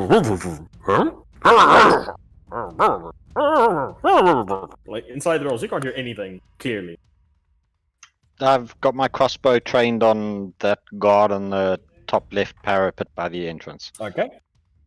You see a bit of hand waving, the two of you, Shrimp and the other guy, followed by pointing at the barrels. And eventually, with a mighty 14 in persuasion, and a extremely low 4 in a sense motive, he steps aside, and you feel the cart lurch into motion. As you are pulled into the interior, you see Donald stop for a moment, pull back, and pull around this corner to try and give you a little bit of cover from the men on the walls. Offloading, well, stopping there, getting your tokens off in the meanwhile. Stopping there behind the wall. And you hear somebody, you down below, you guys hear a faint, "Hey! Overburn!" You think, oh shit, you've been caught. But you see Donald wave them back. They're asking if you need somebody to help him offload the barrels, and indicating no, it's fine. Like he's got this. He'll cope. He'll cope. Douglas is set to, if somebody opens a barrel, drown them. Drown him. Okay, a couple of moments pass, and then you're on your barrel, indicating that you guys have safely arrived inside. I would like you all to make stealth checks for me on the inside the barrels to pop open the casks and quietly hop on out without getting noticed. Good thing I have high stealth. I rolled a 14. Enough. I rolled 16 plus 2, I rolled a 6. Nice. so 18. Majority is high enough that nobody's passive perception there. You guys quietly pop out of the barrels, push open, quietly stop them from dropping to the ground, put them back in place so that nothing looks untoward. And you hop off down the back of the cart, move out of sight here. All around you are buildings, most of them with the doors firmly shut. And you see Donald mouth to you, and he points at this structure over here. He points over there, and then he points at the well itself here. And he hands you 3 vials. Points at the well and at inside. And you see him make an exaggerated as he picks up the first cask and like trundles over and starts putting it down. Okay. Taking his time. I'm Start offload. gonna grab a vial. I'm gonna head to this one. I don't know if you. What? Yes, Mr. Matt? Well, no, I was gonna say maybe you should. If you're really sneaky, thief, maybe you should be doing one of the one of the wells. Like,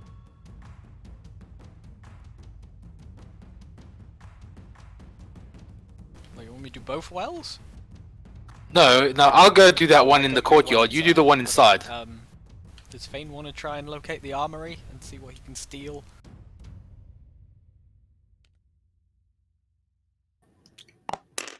Okay. Wake up! Fine. Hind! Yes. Hind! Wake up, you've been spoken to. Oh no. I've been spoken to. So what do you... Okay, well, Fane seems dead at the moment. Shame. No.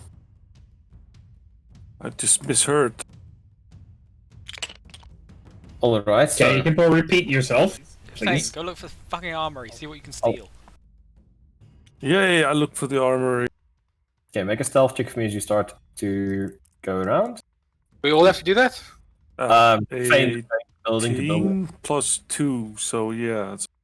Okay, so you like do a quick dart around, looking through windows and stuff to try and see if you can see an armory. But most of these seem to be offices to do with the day-to-day governing of the area. There's a couple of people you see sleeping inside. There's what appears to be a mess hall up here, but nothing that says armory.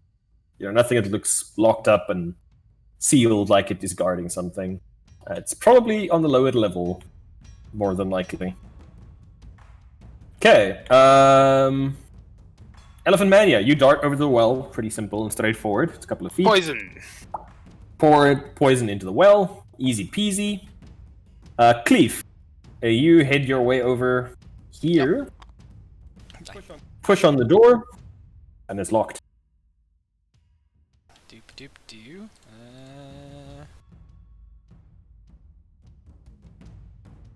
I And you use are- my thieves' tools to attempt to open it. Okay.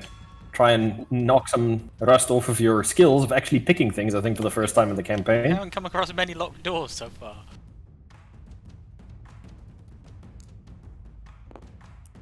Should I roll? Yeah. Oof. Oh, that shit. Dex plus proficiency.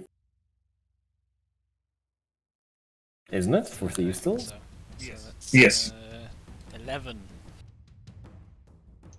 Just enough Hey! to click. Push the door open.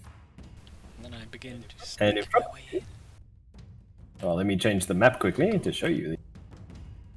Because it is quite an area. Okay, so those of you outside see Cleef sneak in the door and stop inside Oh of my it, Jesus. stare. As you look down the stairs, and you see a large room, dimly lit by a bluish light, two statues of dwarves, stone statues of dwarves holding axes, as well as two dwarf guards that are currently patrolling. Are not looking your way. They seem to be making a slow circuit of the room, and none of them have noticed you just yet. Oh god. Quick, backspin into the shadows. How dark? Yeah, how dark? Well, they've got dark vision, and they dwarves. They have dark vision, and it is dimly lit by a bluish light, yes.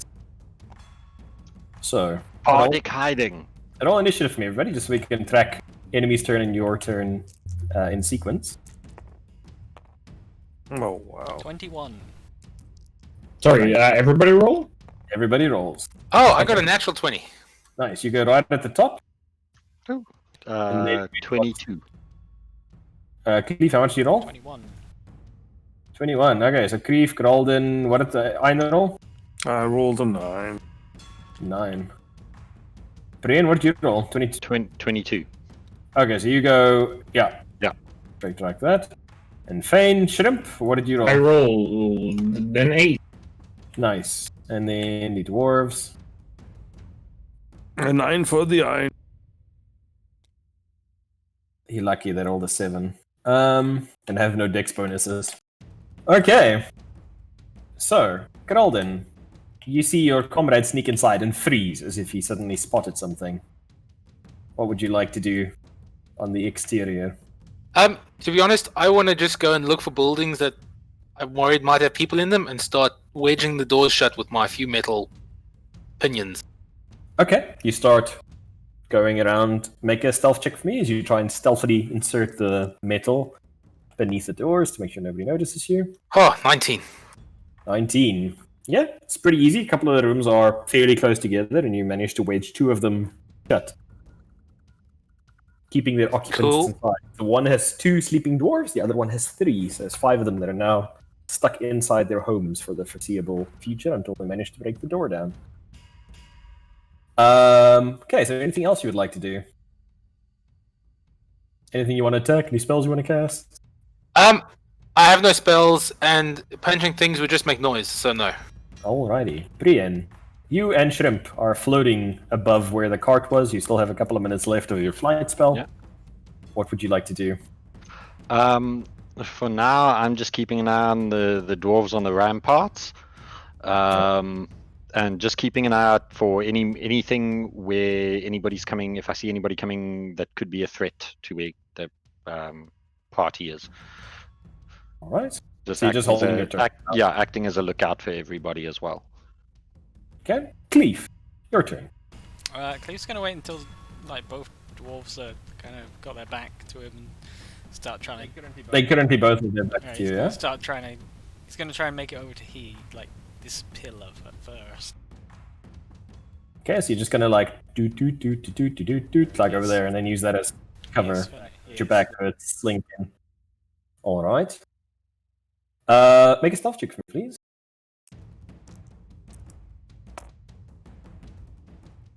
Good thing I have high stealth. 14 again. 14 is enough. Okay, you into the corners. Anything else you'd like to do? If I bonus action dash, that makes noise, doesn't it? Dashing, yes. Then I use, Your movement, normal movement speed, I you should use be fine. bonus action to hide to try and blend in with a pillar. Okay, you become one with the Humans pillar here, men. just pillar. Just me, just us pillars. All right. Pillar Fane. man.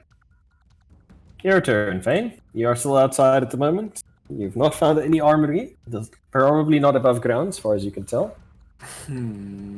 What would you like to do? I guess I'll go back to my peoples.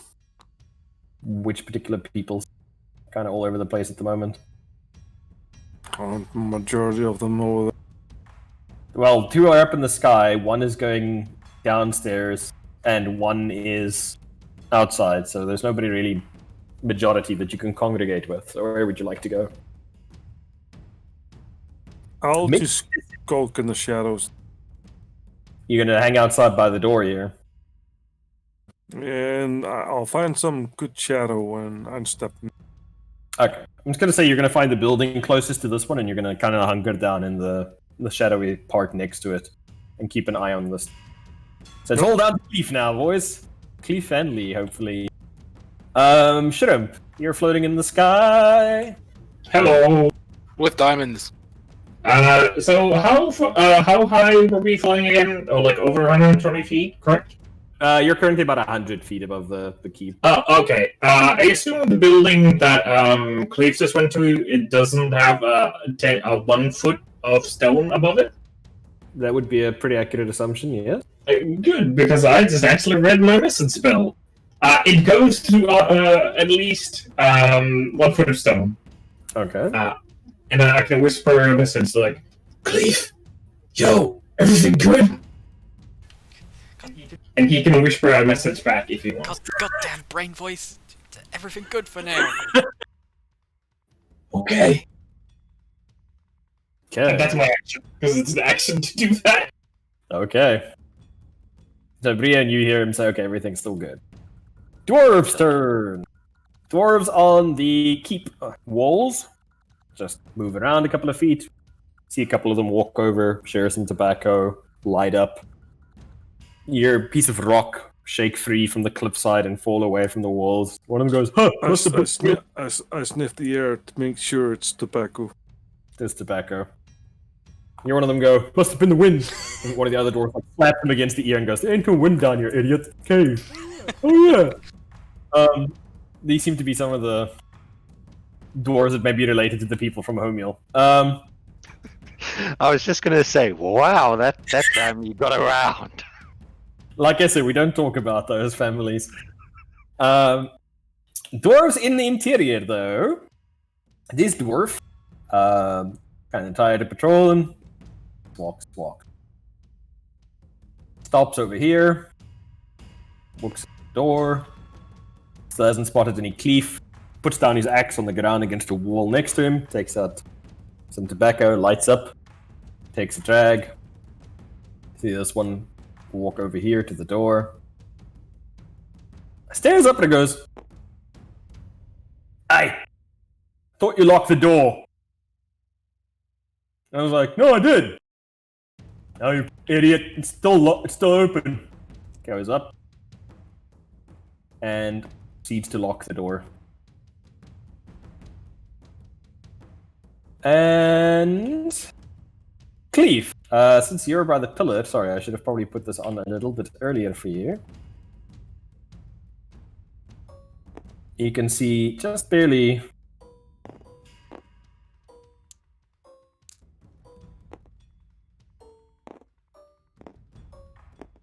But you can see from where you currently are. Many dwarves sleeping. That's a lot of dwarves. If that's not motivating to be sneaky, then I don't know what is. So many.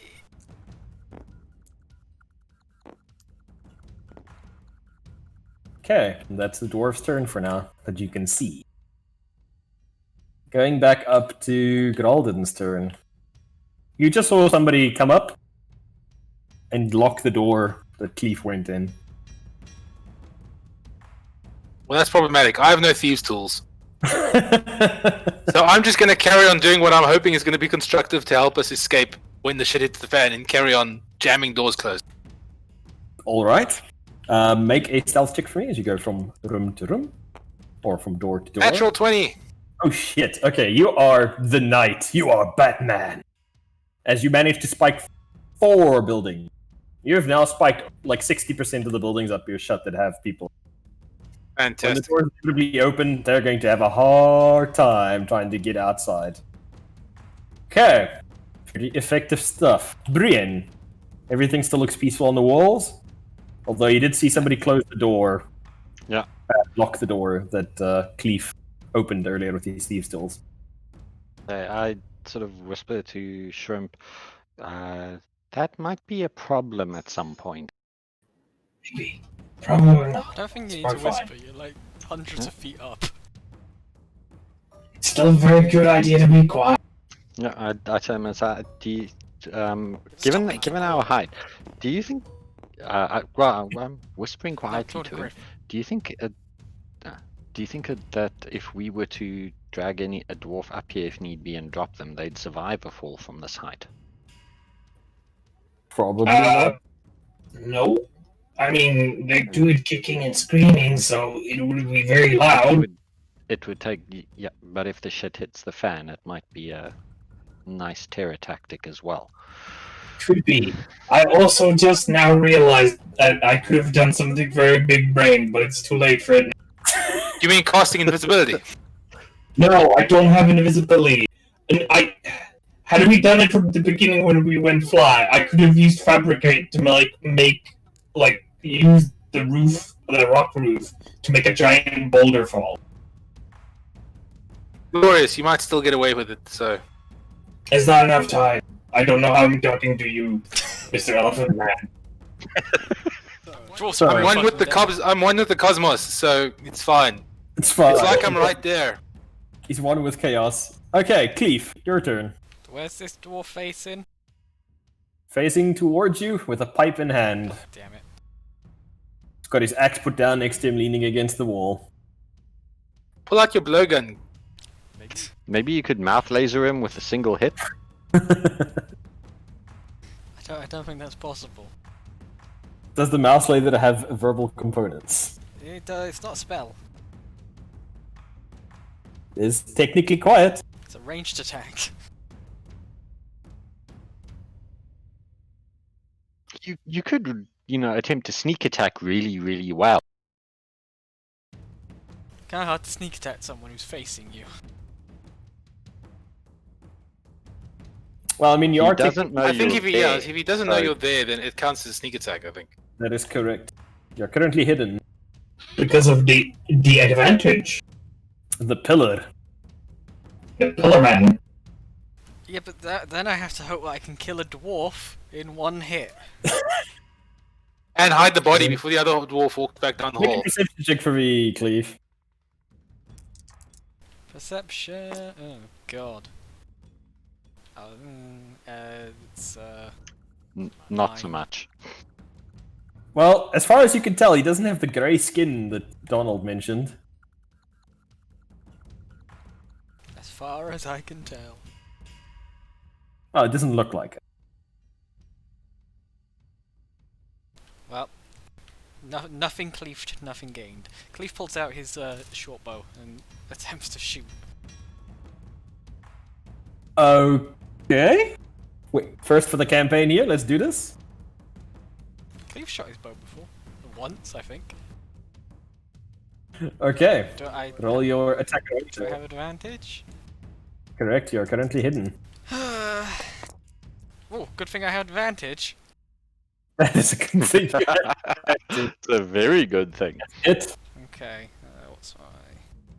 Roll well. Please roll well, said the DM. How much is my sneak attack? One of them. Oh god, that's one. This is not how I expected it to go. Not gonna lie.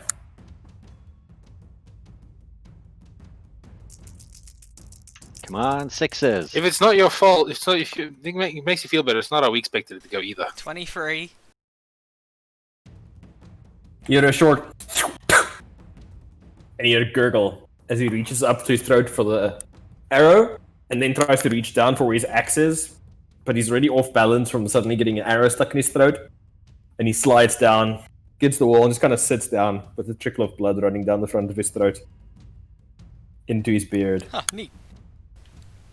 He is dead, sir. But now you have a dead body in He's your running hands. over there. What have I got in this?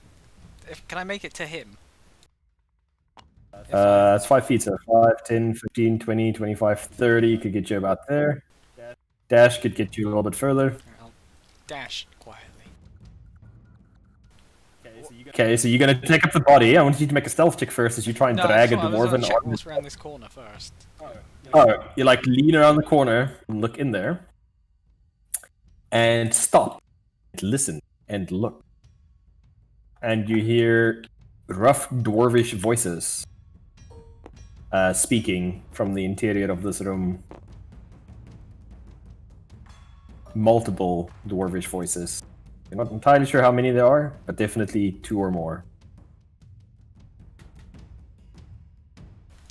There are also 2 here guarding a door.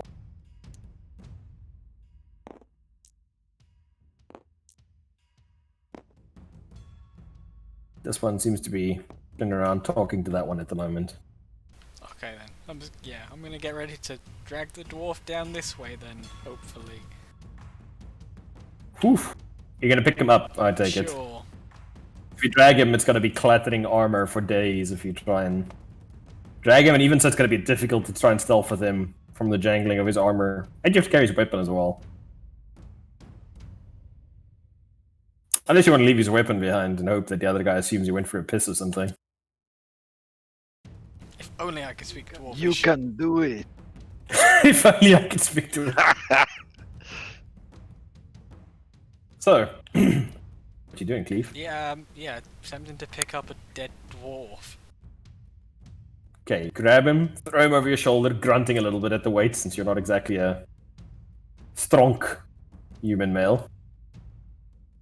You have a dwarf over the shoulder. Hey, I would like stealth for me, please. this backflip is making me kind of strong. Oof. 20 many. 20 mini. Okay, so you grab this dwarf that is dead. And where are you taking this corpse and how far can you move? Oh, I can move 35 feet. So about here. Yeah, I'll see if I can get into cover like on this corner with him. So you basically run over there with the corpse. Yeah. Whoops. Okay. Let me see. How much did you roll? 29. 29. Okay, nobody noted.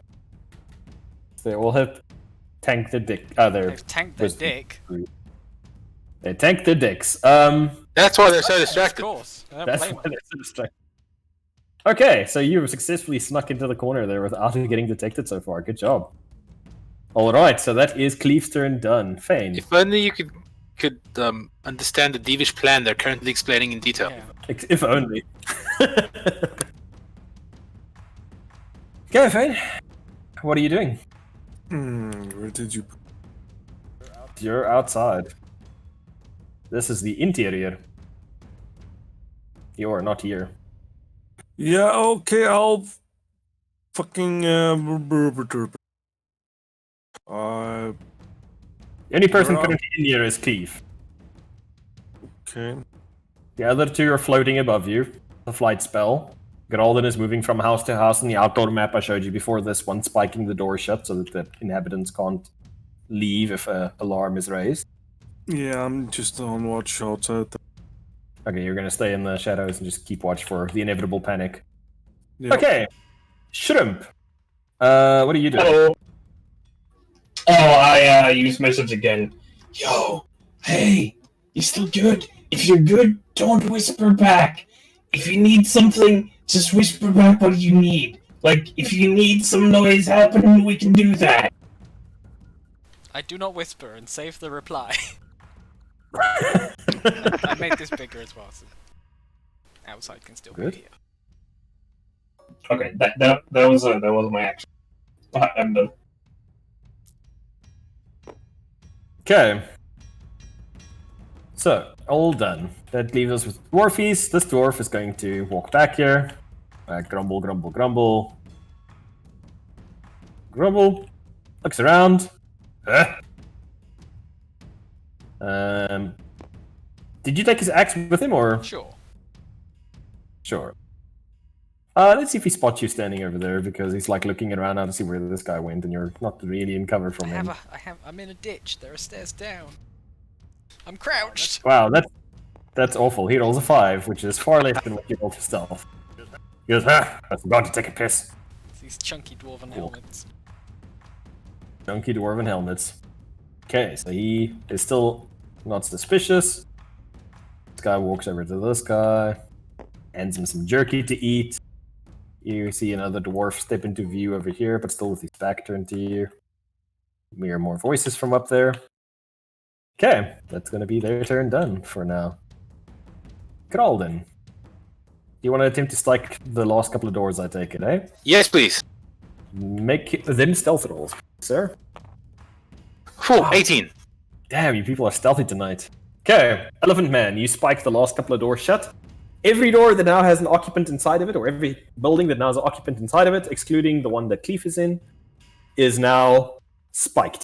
Fantastic. They'll need to try and break down the doors first, which will take them quite a while from the stealth dwarven construction to try and get out. I'm a happy man. You're a happy man. Okay. Brienne, you're still just holding orbit like Yeah. a American satellite. Asking Shrimp if Yeah, you're basically getting like shrimp radio at the moment. Like every time you like calls them, you Yeah. just get the updates. Alright, yeah. good. Cleef, you have a dead dwarf in your hands. What do you want to do? Cleef can see this is like a little alleyway type thing, so Cleef's gonna attempt to get over to here. Okay. And then you can get to about here, right? With your normal move, 7 squares, right? Yes. Okay, so Cleef, stealth for me. Actually, that's got his back to. He's got his back to you. Looking. Okay, so no need for stealth for there for now. As you just sneaky stealth your way over there. Can I hear anyone around me in this part of the room? You hear a lot of snoring Sweet. coming from all around you. And you hear the clatter of pot and pan coming from ahead of you, to the right. That sounds like somewhere water could be. Can I dump the body in like this little walkway?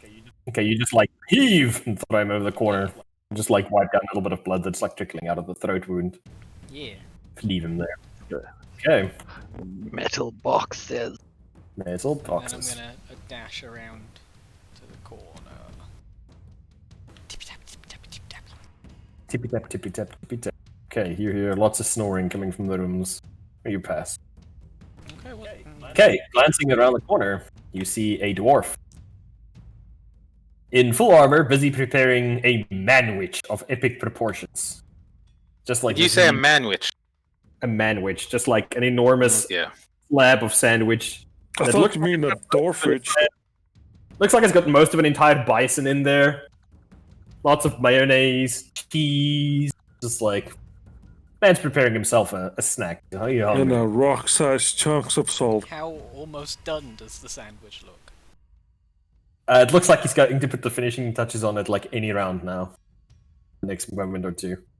Alright, I'm gonna use what's left of my dash then to like hide here, keep an eye on him, and then if he comes up, I can dodge and dive in a direction and hide from him as he presumably goes back to his room. Hopefully, Okay. not past the body. Well, if he does, then you've got a crossbow, so you know. Potato, potato. Okay, Cleef hides. Fane's holding position, I'm assuming. Shrimp, I'm assuming. Yep. Shrimp, anything? Yeah, just shrimp radio. Shrimp radio. Okay. I am Nick. Guy turns around, walks away. Puffs pipes. Guy turns away as well. This guy walks back in closer to the conversation they're busy having. This guy takes his enormous sandwich, scoops it up, walks over, and goes and sits down to eat it at the table. God damn it! All right, and that is their turn. What table manners? Gralden, anything you want to do now that you finished spiking the room? Unfortunately, I don't think it's possible for me to sneak up and neck snap a dwarf, so probably not. Not with that edge. You could try. I mean, I could try, but I don't do stealth damage, and my unarmed attacks are garbage. It's up to you. You have one of the best unarmed attacks because you are the monk. Well, yes, but unarmed attacks in general are garbage. Put it that way. Brienne, you still holding for Cleef Radio? Still holding for Radio Shrimp. Radio Shrimp, playing all the biggest hits, such as "Please Don't Find That Corpse" and "Oh God, My Stealth Roll is Awful." Okay, Cleef, your turn. So Cleef's gonna have to stab a bitch. Did this dwarf look grey? No, not look great. Alright, Cleef's gonna move down and attempt to shoot him. Sneaky roll for me, please. With advantage? I'll just sneaky roll right now. 21. Sneaky breaky. Okay, so you have currently got advantage. Try and sneak attack the poor dwarf while he's eating his meal. Like he sat down. He's like put his little napkin into like the top of his armor so he doesn't get crumbs on his chainmail. And he's got like the eating implements laid out, and he hasn't even touched his sandwich yet, and he's getting ready to eat it. I think I hit. I rolled a 19. That's a hit. You see a look of deep contentment on his face. I aim for his Followed big, fat, by? open mouth.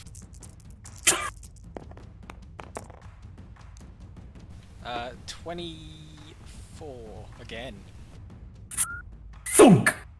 His ear sprouts an arrow, and he just topples to the side, leaving his sandwich untouched on the table that he never got to enjoy. Bonus action dash pocket the sandwich. Of course you do. Man's gotta eat. Man's gotta eat. Okay, you now have in possession one of the most, like, up close now that you load the sandwich into your pocket, it's a goddamn work of art. Like, this man was a master at his craft, and his life was cut short far too soon. Sweet. Okay.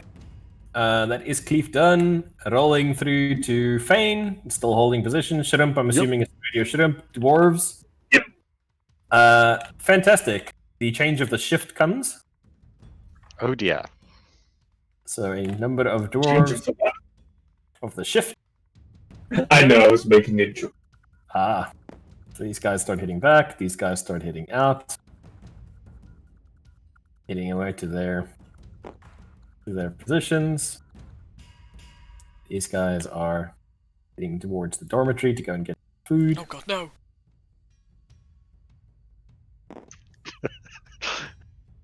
Okay, that's the dwarfies done. Taking us back to the top, we've got Gralden, He's gonna be doing a lot of running. Brienne. Does it look like the guards outside are doing any changes? Not yet. It looks like they're still just waiting. Okay, you can I see think- a couple of them like, hey, where are these louds at? It's been a while. What I'd like to do is start sneaking away from the door, and I want to try and get to as close to or on one of the walls. But I don't want to attack. I want to just. Be in position. Okay, well, you've got your monk climb speed doohickey, so you easily hop into the corner. Make a stealth check for me. Oh, the second one. Oh. What? Disconnected from lobby? What the hell? That's weird. What's going on? I was too good. Wow, you killed That was Grim. too good. Let me see if I can Oh join. god. Okay, everything just crashed. I was disconnected. Oh, okay. It wasn't just me then. Hippo's internet's been garbage the last couple of days. That's what he'd have us believe. When we boot back up, there'll be a whole lot of dwarves missing from the main table. Yes! No, they weren't there. I'm sure of it. No. Okay. Well, we'll carry on for the time We're being. back. So, Cleve. Good old autosave. Good old autosave. Did it actually autosave? Very happy. So, Cleve's turn, while we all reconnect. Oh, I saw some people saying in the global chat that everybody else was DCing. I was going to reset my client and reload. I'm just going to reload Tabletop Simulator, then see what happens. Okay, so, Cleve. Would you like me to? What is yours doing? So you can see the table. No, it's fine. Okay. I'm joining presume- momentarily. If that doesn't work, we'll use this to presumably, I'm near the kitchen would be near the water supply, so I'm just gonna carry on moving down, looking for the next well. Okay, so you find the two wooden doors, back to back. Can I There. hear water from either of them? Make a perception.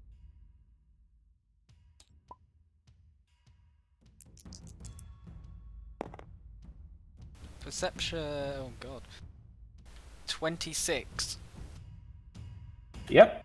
So you've moved over here, Yes. right?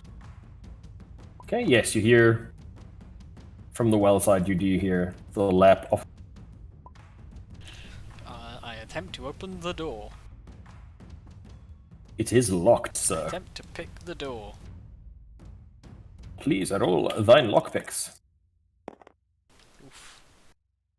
So what do I add? Dex and proficiency, yeah? Mm-hmm.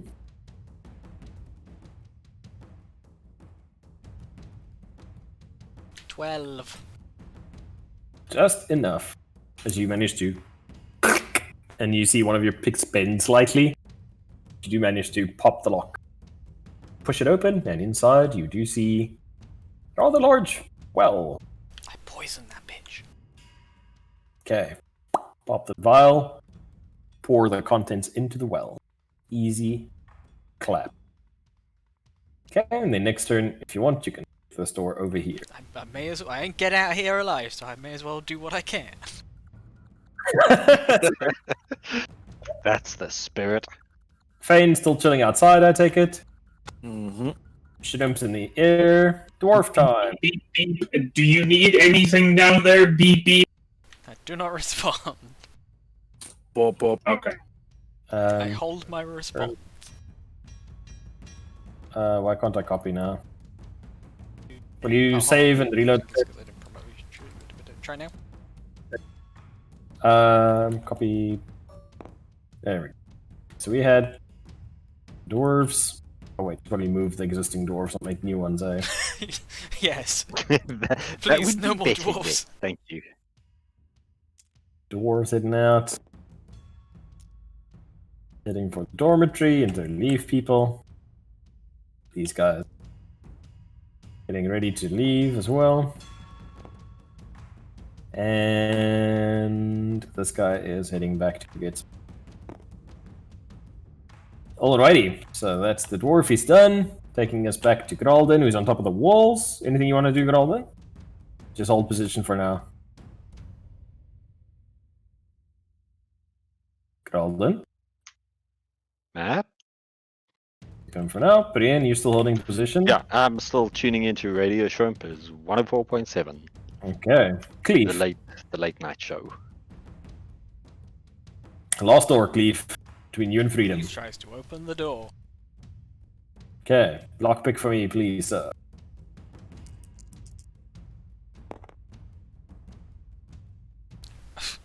Why? Ooh. This is Ooh. That would be 11 Yeah, based on yes. last. Oof. Just barely. You click. And this time one of your picks actually snaps. Same one that banned before. Push open the door. Sorry, the last poison vial, is that enough to poison all the food in here? No. Or just No, some? poison was primarily just intended for the wells. What But you see several barrels stored around here. In the corners, you see several crates.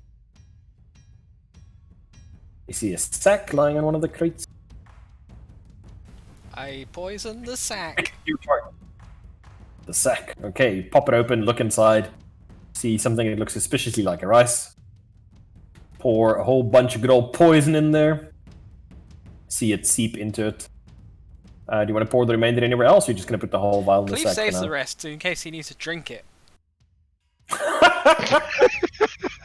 Okay. You always need an extra strategy. And then Yeah, okay. Cleve's... 3 squares. Yeah, and then Cleve gonna go out on his after that, Cleve's terms. out and start making his way back out. Bonus action Four. dash. Okay, so you're the normal movement. Dash. 1, 2, 3, 4, 5, 6. Was it 7, 8, 9, 10, 11, 12, 13, 14 for dash, right? 15, because I can move 35. Normal. Bonk. Okay.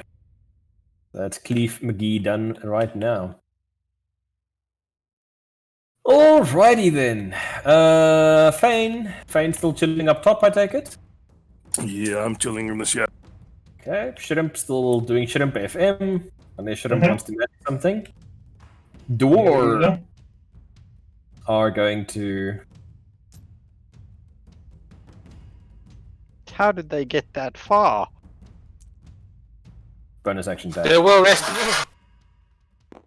They're all rogues. Every single one. And this guy's heading into sleep. And these guys are here. Okay. Cleve, your turn. Cleve runs! How many squares can Cleve go in one turn? As many as he needs to.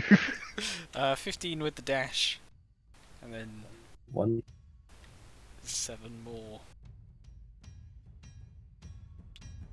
5, 10, 15, 20, 25, 30, 35, 40, 45, 50, 55, 60, 65, 70, yeah? Yeah, that's the dash. Stopping there. What am I hearing? Glance around. You hear sleepy voices hubbubbing from the room that you initially came in from. You see long shadows. 2 dwarves start walking back towards the main entrance from where you were coming.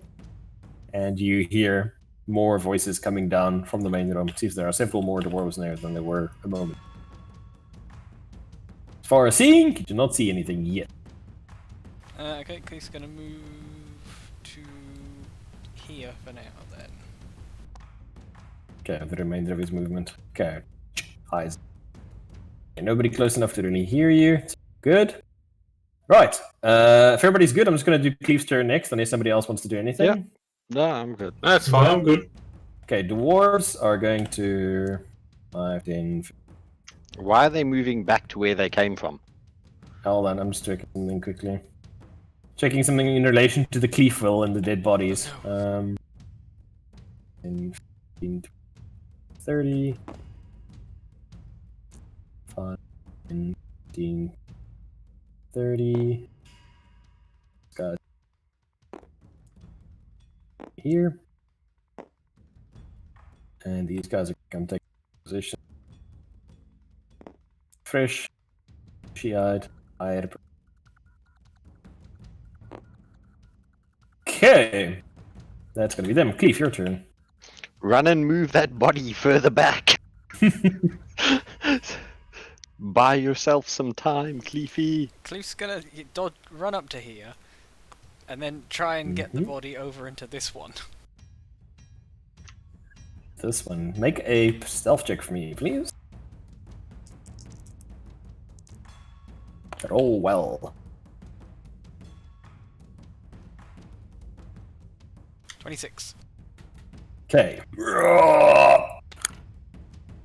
Yep, got him over there. What else would you like to do? And then just keep an eye out. From behind you, you hear a like come muffled through the door of this room directly opposite you. Please. Okay. Dwarf's turn if there's no more cleaving. These guys. Just gonna move past them. Damn it. There. 5, 10, 15. There. Here. I'm gonna get some sleep. This guy's gonna take up guards. Guards outside and are starting to look like they're expecting something any moment now. This guy's gonna come hit the sack. You go sleep. Okay. Guards done moving. Cleef, your turn. Cleef's gonna reply to the message now. With, Yeah. Okay. distraction and door open, please. They locked it. Okay. I relay distraction and door open, please. Does Cleef want to hold his turn until the distraction occurs? Yes. Okay. So Cleef holds his turn. Where did Does Cleef- Shrimp relay this to... Yes. Or can I hear this? Okay. Yeah, relay. So, Cleef, Bane. Okay. Okay, so Shrimp. Actually, Yes. let's do this for now. Let's just skip Fane for the moment, just because it's going to be easier for you guys. Shrimp, your turn. It's gonna just flip I said, okay. for now. Sorry. I'm just going to flip you and Fane for initiative order for now, just because watch this name message you back. Okay. Alright, so what do you do? Okay, I was just talking quickly with Brian. Okay, so we need distraction and door open. What do you think accounts as a distraction? Picking dwarves up and dropping them from 150 feet should be a big Okay. distraction. We shall pretend that we are somehow a larger attacking force. I'll just go and start blasting. You go get the door open somehow. Okay. Okay, so... Alright. And as I say that, I start dropping, like, as a rock. And I want to go and drop... Because there's still drawers near the walls, right? Yeah, I can put them back on there now. Oh, yeah. It doesn't really matter if they're there or not. No, what I want to do is I want to drop down, like, on the outer side of the walls. And when I'm in range and, like, somewhere in front of a guy, I want to basically surprise them and then, like, psionically blast them off the wall, like, inside. Okay. Sure. I'm not sure how many, what the distances one can drop in one round, but that sounds like a pretty. No, that's fine. That's just my overall plan. Like, I like that I plan. don't know so- how much you can. Minimum it's 60 feet. Okay, so you like drop till you about 40 feet off the ground because the cavern's about 100 feet, and then you start blasting. That's what you're saying. No. I wanna be basically I wanna be kind of level with the wall. So if it takes another turn, I'll wait at 40 feet and nobody spots me. But I will be at level, so I start blasting them Off at the wall. same height, so off the thing. Horizontal movement. Okay. Yeah, horizontal movement. Okay, Ian, you spot your comrade drop from the ceiling, and you see him like making a beeline now. You get the feeling things are going to start heating up in a moment. What would you like to do? I try to keep in the shadow and go in the same direction. Okay, are you heading towards the entrance where Cleef was? Yeah, I'm just trying to be close to my buddies if they need some assistance. Okay, well, Shrimp's going by the walls, which is the opposite direction from where Cleef currently. So which direction do you want to go? Can I go like So here's where somewhere between? Cleef went into this house, and the cart's over here. Cart. I plant myself somewhere in between, so I can run either direction. Okay, so Cleef's in there. Okay, fine. Dwarves are going to not do anything yet because nothing occurred on their end. These two guys are gonna 5, 10, 15, 20, 30. So they're just walking up there. These guys are gonna go get their sandwiches. They're like, oh yeah, gonna make myself a sandwich. It's gonna be amazing. 5, 10, 15, 25, 30. Hold up. What was that I just saw over there? Nothing. It's just an old man pretending to be a stone floor, shielding the view of a dead dwarf. Hippo! This guy's like, hold up! That's a dead dwarf! Spots a cleave. I suggest now is the time to run. Shh, he's only sleeping.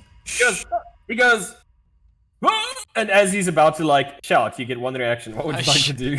I shoot an arrow at it. Okay, you throw a random surprise at this point because he didn't expect a random old human man to be inside a fort, but you know, 26. it's a hit. Good roll, good roll, good roll. he's fucking oh, dead. that was a good roll. He is super It's dead. furry. Staggers backwards into the door and sags against it and drops to the ground. But this goes, "Huh! Dunedin!" And suddenly you hear a whole bunch of people going, "Huh? What? What's going on?" And then you just hear like Clyterus people now start waking up around. All right, so you have alerted the door. You got another one. You got 3 of them.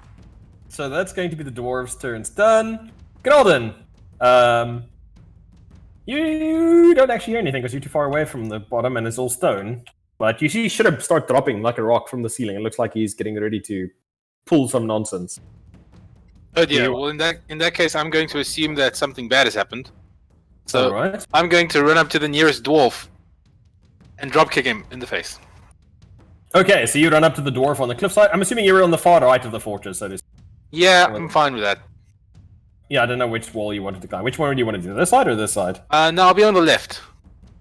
Which is, to me, I don't know which side. This one, where my hand is. Okay. Okay. Yeah. So you run up to the closest dwarf, and you're just like, "Ollie, yoop!" and just like try and. Do you want to still push him off, like shove him, make a shove attack to try and like push him off? No, I'm gonna punch him and then hopefully use my monkey powers to yeet him off the wall. To be honest. Oh yeah, I forgot you had those. The first attack probably misses because that's an 11. Yep. Unfortunately, a miss. Oh my gosh, 13. Yippo used up all your luck for the day. That's unfortunately a miss. Yep. You're like, and those like, "Ah, ah!" and then like starts like hacking at you. Like, what the hell? Where did this elephant-looking thing come from? Like, everything was quiet a moment ago. Now it's suddenly there's an elephant on the wall. I don't even know what's going on anymore. Okay, that's Gralden done. Brian, you see Gralden run up and engage in hand-to-hand combat with the dwarf. Acrobatic, it looks sleek, it looks amazing, it looks ineffectual. What would you like to do? Shrimp told me to get that door open, so Eldritch Blast, two beams, both at the door. Alright, so you just point and click that mofo, roll your spell attack. Please. The first one, that's 20 and 24. Both connect quite solidly, damage-wise. 15 points of damage total. Oh, just enough. As you guys hear a crack, boom! As white-hot fire sears down from above, lighting up the cavern momentarily. Blue, And green, explodes thank in front of you. Normally blue-green, yes. Yes.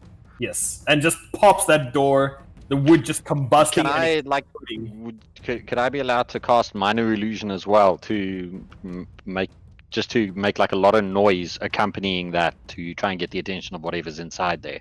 I think that's fairly noisy on its own. The door has just Yeah, exploded.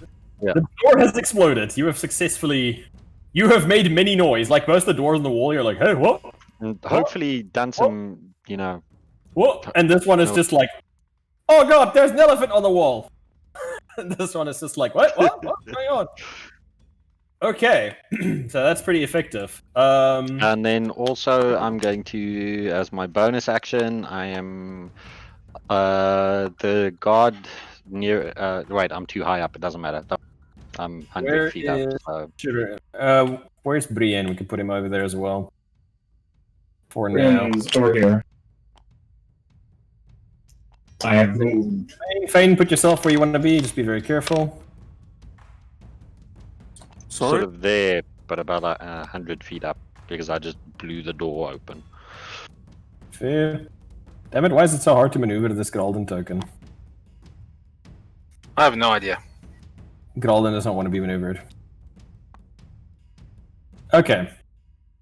So, that is done. So, Brian Cleef. So, if I could speak Dwarvish, I could talk my way out of this by being a tall dwarf. That's true. You could definitely attempt that if you were able to speak dwarf. What about bluffing it? Can't he do like a performance check? I'm a retarded dwarf. I mean, Cleef, what would you like to do? yeah. So, can I hear these? This one definitely saw him. Oh, yeah. die, yeah. Oh yeah, this guy's just like. Can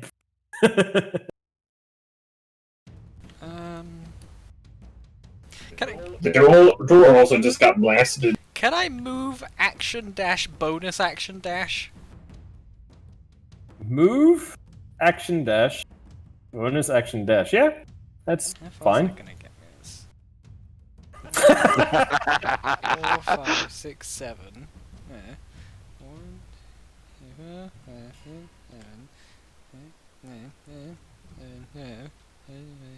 yep, that's okay. First dash is up to there. Oh wow, I could make it all the way out. I can make it all the way out. Go, Keith, go. Please fucking runs! Go, Cleve, go. Keith hauls ass to the top of the stairs to try and get the hell out of this keep. Okay, that's your entire everything for your turn. Yes. Leave. Those dwarves are very the door is confused. gone. They just saw like backflips going by, what looked like slow motion for them, but it was just so fast that their minds couldn't perceive it as like Cleve was just like Quicksilver scenes leaping in forward. X-Men. Yes, like Quicksilver scenes. You just like take out your sandwich and have a good munch, while you're still like running out here. Okay, Shrimp, you see Cleve come out of the burning remnants of the door that just got shattered Okay. by. Alright, so I am over here. Who is the baddest? I'm going to flip this to the exterior map if that's cool with you guys, just to make it a bit Yeah, easier. it's fine. I just need to get all the dwarves off here that are still alive. I have to go fix a TV quickly. I'll be back in a moment. Hopefully I'll only miss one round. I just want to punch the dwarf and push him off the edge, so just roll for me. Yeah, that's fine. My hit is +6. Okay. That is fine. Where is my saved? It's this one. I just made it bigger. Fine. It's all good. Okay, so let's just everybody reposition quickly on the new map, and then we'll be good. I'm not even going to worry about all this. Just take your tokens off there that you want to keep. Take everybody's tokens off there, and I'll just reposition the dwarves on the map on this That's side. fine. Just because it's going to be Okay. easier than... Okay. Thank goodness Eldritch Blast is a cantrip. Pretty good cantrip, as far as cantrips go. And then, where's Elephant Man? Gralden. My technical skills are better than I thought, so I'm back already. Yeah, just with Gralden over here. He's about to Did try you turn it off and back on again? Something like that. something like that. Cleve is going to come out of the room over here. Where's the cart? Yeah, there's the cart with Douglas inside it still. And Donald is going... Donald is under the cart at the moment with a crossbow. Donald has taken cover. Cleef's coming out there. Brienne is floating up here. Where's Shrimp floating? You were dropping down here, right? Yeah, I'm coming down. I'm 40 feet high, I think, at the moment. Yes, you are. Where's Fane? Thing is dead. I put myself on the map. Yeah, you can put yourself here now. We're back on the exterior map now that we've... So Cleef's coming out there. Brienne is floating in the sky over there. Douglas is inside the crate. I'm hiding in the corner there. Okay, you're hiding in the corner. Great. Is that everybody? We're all accounted for? Mm-hmm. Yeah. Okay, so you guys have got about... Cleef, you're the only one who knows this. You've got about 18 seconds before dwarves start boiling out of the... Sweet. Can I shout being something behind as I you. come out? Yeah, you can I'm shout. just gonna shout, many dwarfs collapse roof on! Block entrance! Okay. Shrimp, your turn as you hear your comrade Okay. shout coming running in. I do hear that. Hold on, 4 gonna go 1, 2, 3, 4, 5. So now it's 1, 2, 3, 4, 5, 6. I can Can make it there instead, since I heard him say that. Mm-hmm. Also to... Well, I mean, destruction at this point is kind of unnecessary, but more protection for myself at this point. I use Thought Form, and gain resistance to psychic damage and to bludgeoning, piercing, and slashing damage from non-magical attacks. Okay. And then I wish to use, at the third level, Psionic Blast on this. You might even want to shove the roof exterior like in on top of itself. Yes. Yes. Okay. Correct. Stone is much tougher than wood, so roll well, my friend. Yes, we shall hope. I shall roll well. Can I assist by casting Eldritch Blast in the same area? On your turn, you may. So yeah. That's 4. I need a little bit more dice. Because I need 5 dice in total. Okay, 1, 2, 3, 4, 5. Roll well. A couple of 7s. That's 20 points of damage.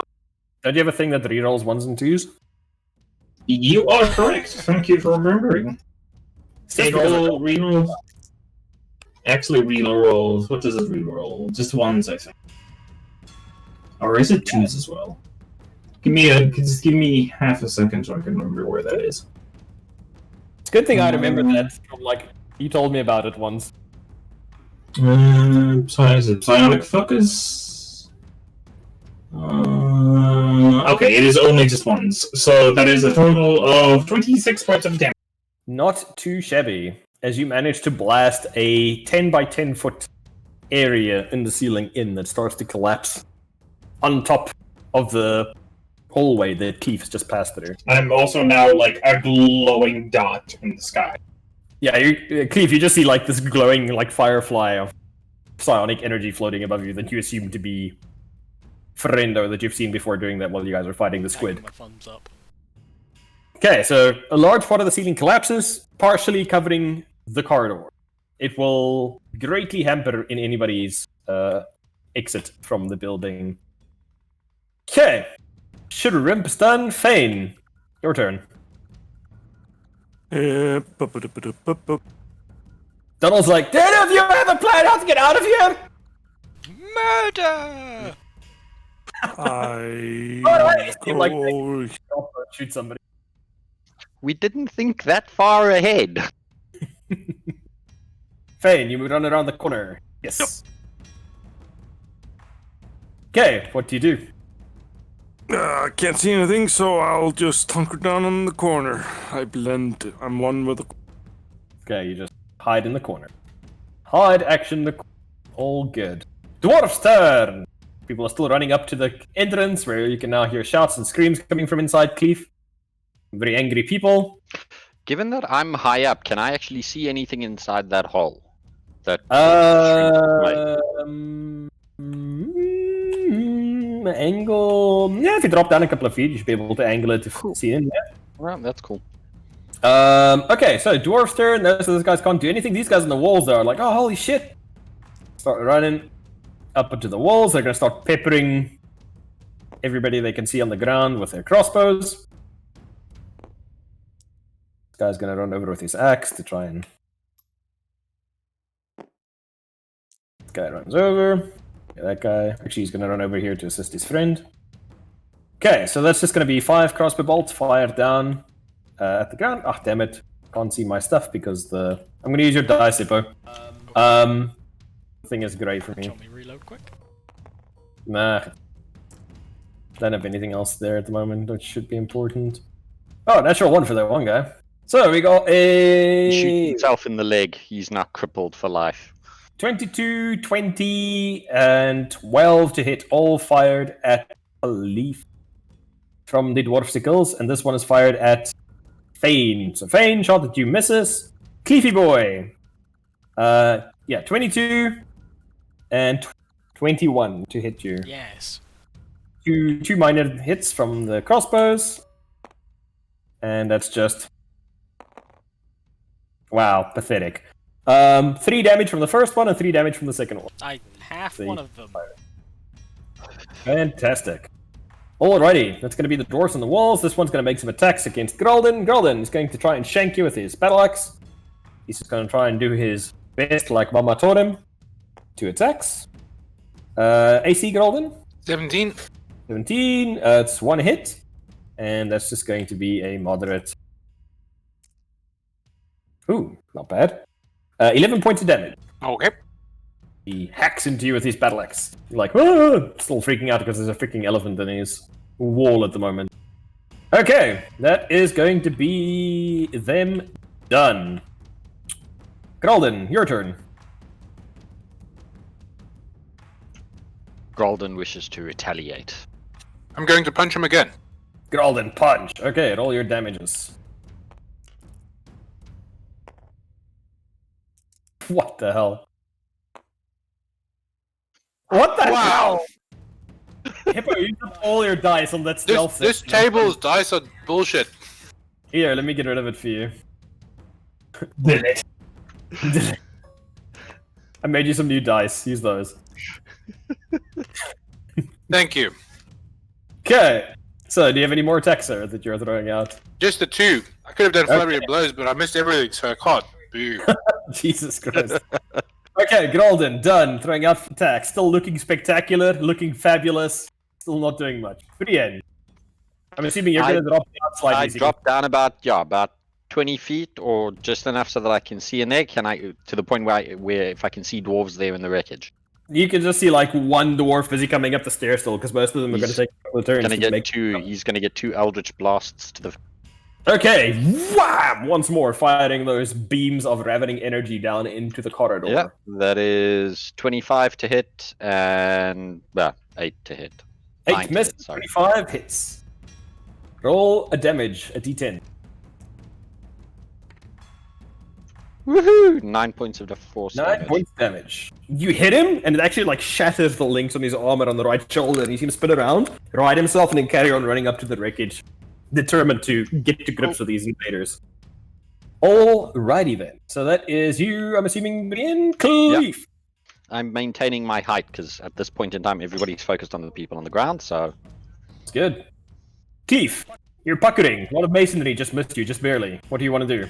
Cleef's gonna do a bonus action to get ready to dodge, to run, and then vomit laser at the guy coming up the stairs. The one behind you. Okay. Him So you just like... melting to a skeleton will scare the rest.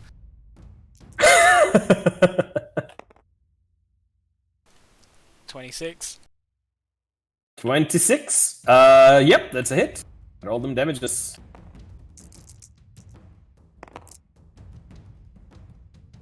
$23. That's a lot of damage. You hit him, you see his one arm blacken into ash, and then in response he dives into the wall, burrowing a hole, and you see his legs kind of blend together into a serpentine tail and extend and grow larger, and the skin becomes scaly and blue. And he's out of your Okay, sight. I'm just gonna shout, "Ew!" And then dash back to the cart. Okay, dash back to the cart. Alrighty. Shrimp, your turn. You're Hello. Yes, I'm in my thought room. Is this this boy over here? Is he actually on the ground in front, in front of the grate? Yeah, he's like pounding dirt. Okay. With Fane and the people at the cart. are and with those Keith. gates still open, by the way? Yes, they're currently still open. Good. Okay. Then I would like for this guy. I would like to use mind thrust on him. He must make an intelligence 15. 15, you say? Yes. Boop, boop. Intelligence plus 0. What did I roll? Sorry, I didn't even look now. 2. 2. He fails. He fails, so he takes 3d6 psychic damage, and it can use its action only to dash or disengage on its next turn. And he takes 13 points of psychic damage. It's okay, because you scanner him, and his head just pops Oh, like somebody taking a okay. sledgehammer to a watermelon, and he just explodes and crumbles to the ground. The guys up on top, like on either side, are actually sprayed by little shrapnel pieces of bone and like freak out a little bit and back away from their comrades' grisly demise. I'm just gonna scatter more of them. Anything else? Or is that you? No, that's me. Okay, Fane, your turn. Yay. Okay. Let me see. So this guy here is on the top of the wall here. Correct. There's nobody down. Nope. Everybody's on the walls currently. Firebolt, firebolt, firebolt. I Use know, it. I know, I know, I know, I know, I know, I know. Use Hit it. them with his sword. I'm just thinking about the positioning here. Okay, I move here out of the corner, and Yep. I fucking firebolt that dwarf over there in the Yeah. face. Firebolt the crap out of him. Okay, roll your attack and roll your damages.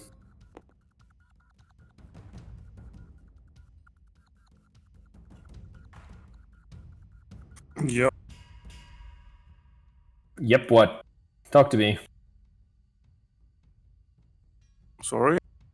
What did you roll enough to hit? Bro.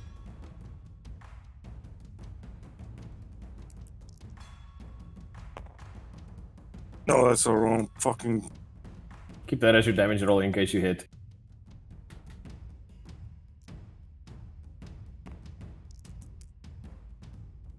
What's your 2-hit bonus on your That's like high. +8. +8? Okay, yeah, that's a hit.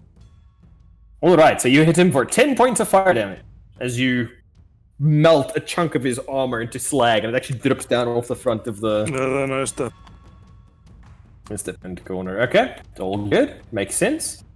Makes sense. Fane done. Dwarf's turn. Okay, these guys are going to.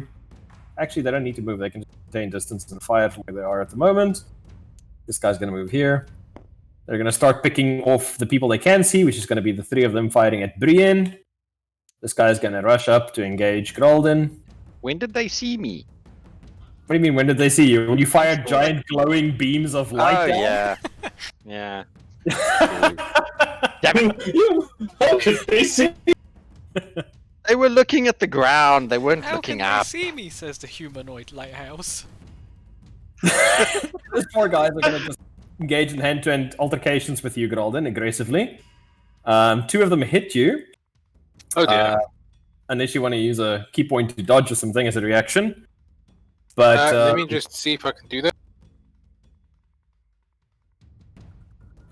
wow, double. As a bonus action, yes, I will do that for one of them. Okay, so yeah, so you dodge. So what? The dodge makes them roll with disadvantage, I believe, eh? I believe so, yes. So that becomes a miss and a miss. Okay, so both of them miss their attacks against you then. Alrighty, so those guys miss. This guy's going to take a pot shot at you with a crossbow, because only person you can see, but he rolls terribly, so he misses as well. These 3 guys on the wall are all going to take pot shots at you, Brienne. They're like, screw this human. Oof, that is bad rolls for the most part. AC, Brienne? Armor class 16. 16, only one of them connects. I would like for you to, first off, take a mighty 7 points of damage for me.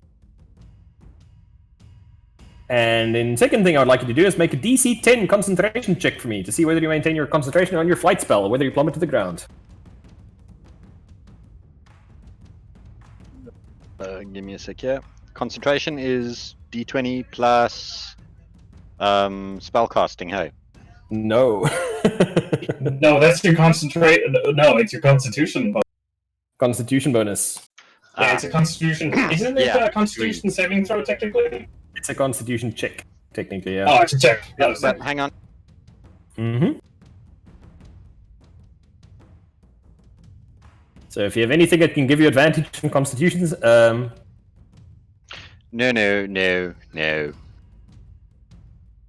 nothing like that. Okay. I'm checking now quickly. Yeah, it's a constitution saving throw taken when a spellcaster takes damage while maintaining concentration on a spell. Default DC is 10 if you roll less than 10 damage, or whatever the damage is, whichever is higher. So, Yeah. where? I rolled a 3.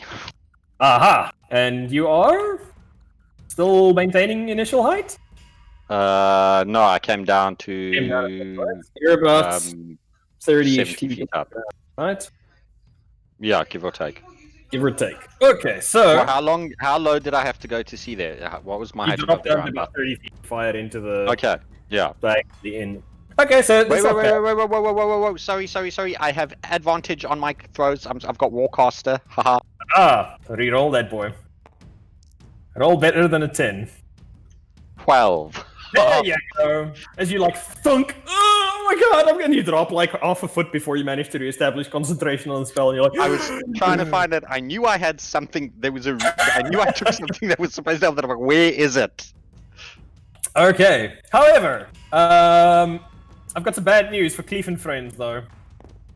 As the cart is overturned, as the enormous blue creature bursts from a tunnel underground, flipping this cart onto its side.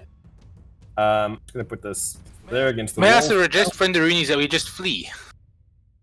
As the dwarf that you so grievously wounded earlier in the tunnel that you saw disappearing in Cleef into the tunnels bursts out now, completely not in its dwarvish form and looking mighty freaky. Coming up behind. Does it bust open the Douglas barrel? You know what? Let's roll a d20 and see whether the barrels aboard the thing that gets flipped. Higher than a 10, they break. 19! Yep, it busts open the Douglas barrel, including most of the ale barrels that were inside that Ooh, cart. What was the dwarf's initiative roll? 7. Yeah, Douglas goes right at the bottom. Yay. Okay, so the dwarf, now in the form of an enormous eel, according to Cleef. Didn't Douglas have like a held action where if something happened, he was going to attempt to drown whatever opened his barrel? What was Yeah. that? Yeah, I believe Yeah, so. the command was if the barrel gets open, start killing. Start killing. I don't know Okay, if so this we'll counts. The say, barrel has certainly been we'll say- opened. it's fine. We'll say Douglas can go immediately after the dwarf. It's no problem. I don't think it really makes a difference for the It's his initiative. turn after anyway. Okay. Okay, so this beastie burst from the earth next to you, Cleef, leaving the enormous hole gouged into the ground, white hot around the corners. And it is immediately going to make an attack against it. It's going in for a nibble. What's your AC? 17. 17 is just enough for him to hit with a 21. Oh, And he's going to use the swallow action to get inside him. If attack hits, Get in his belly. bite damage is what? 60, 10 plus 7. Bite attack. I need some d10s quickly. Where are your d10s, Zippo? you don't need any details. Where are they at? Give me your d10s. There we go. No. Copy. Yeah, it just needs 6 of them. You get swallowed. You take 44 points plus 7, so it's 51 points of damage. Half that. Yeah, that's a good idea. And plus, I need 3d6 as well. Wait, for the- what? Haven't you made him suffer enough? This is just a swallow attack, because the creature is made of fire on the interior. Plus 3d6 fire, which is 14. Oh no, So- that's too much damage. I just put in 288 damage. So 51 halved is 25. 25, right? So you take 25 points of damage as the creature gnoms on you. And then you go into its stomach where you land inside a literal pit of lava and take an additional 14 points of fire damage. You are blinded and restrained. On the upside, you have total cover against attacks and other effects from outside of the. Yeah. And at the start of your turn, you take 66 acid damage at the start of each of its turns. Unless you can manage to escape from its stomach. If you guys deal enough damage to it, you can get it to spit the target out. Okay, and that's going to be its turn. It has just popped out, and you are now inside it, sir. And then it's going to move forward. And you guys see as it stomps forward on the hordes of these tiny little legs that come behind its serpentine body, the cart explodes into fire.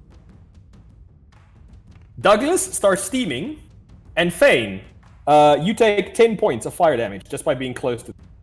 No. As it's just like lighting up. You can see the walls alongside it actually starting to shimmer a little bit and looks like they're going to start running like candle wax as this thing moves towards you. Alright, now it's Douglas's turn. Douglas is going to attempt to whelm. Whelm? Douglas is like, turns into steam mostly as he whelms. Make your whelm Each of attack. us make a DC 15 saving throw. 3. Yay! Whelm actually won What? for once! What dex? What is it? Dex or what is it? Strength. Okay, so it's only a 10. Okay, right, carry on. Yay! I need... Is it large or smaller? It is It's large. grappled. It's huge, Oh. actually. Sorry, I apologize. I actually didn't make it large enough. Okay. Sorry about that. My bad.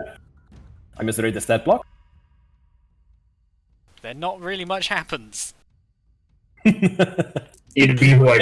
It is whelmed. It takes... It is underwhelmed, you could say. 9 damage. Keep track of that. You need to deal at least 30 to get it to spit you out before its turn. Okay, so 21 points to go. Gralden, your turn. You're currently engaged in a vicious hand-to-hand combat with some dwarves that are remarkably resilient. Oh my gosh, I'm gonna try and punch them both again. Get them. 116 and 118 to hit. Both hits. Do you want to do And- your bullshit on one on each, or what do you want to do? Sorry? Well, You no, wanna I'm do gonna trigger flurry of blows, so I get to hit them, try and hit them both again. And then do it. Okay, makes sense. Yeah, new dice. Cool. Okay, so that's 4 hits. Yeah, so the first set of attacks do 6 and 4. Okay, Second set of attacks do 9 and 6. 9 and 6. Okay, so this guy, you just get tired of his shit. Like, he's managed to, like, wound you with an axe at this point. He's nicked your trunk. You've got a little bit of blood in your eye from where he also nicked you across the eyebrow, and it's just, like, dribbling in, and it's irritating. You kick his legs out from under him, just elbow drop and crush his larynx and kick the body off this ledge. Like, just, like, brutally end him. The other guy, like, just goes, what the hell? You kick his legs out from under him while you're still on the ground and just, boom, kick him off the side of the cliff. Yay! Drop both of them, just like sacks of potatoes. You're done with their shit. You've had enough. Right. Anything else you would like to do with your turn? I'm then going to kind of run in the this waysy direction. Okay, you With just my 45 meters of A Patrick's dash favorite movement. direction. Okay, so you start running in that direction. All good. Yeah, you just demolish those poor guys. See, you just need new dice. That's all you needed. Yep. Right, Ian. You're under fire from crossbow bolts. Yep, It's like raining down around you. Okay, And gonna- you look down, and there's just this orange glow below you. Thing how that high has is come the out. roof of this building? The roof? Probably about Yeah. 10 feet. Okay, cool. No, that's fine. So I can land on that roof, without expending all my movement, and then I look down. I cast Hexblade's Curse on that Yeah. fuck off size worm thing. So +3 on damage rolls for it. Crit it on 19 or 20, and I get 10 hit points back if it dies. Alright. And then twin Eldritch blasts at it. Okay, so you're just keeping your range, you're just like blasting this thing. Are you moving Yeah. at all? Like I said, I landed on the roof. Which one? And this roof there where the cart is. The roof with the cart.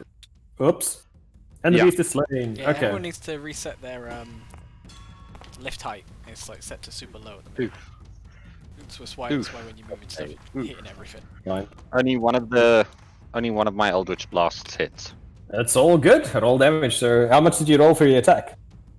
17 plus 6 is 23. 20. Okay, it's a hit, just barely. You managed to hit the beast. 4 points of Where's damage. lift time? It's the little man lifting weights, top right of the menu. Oh, okay, thanks.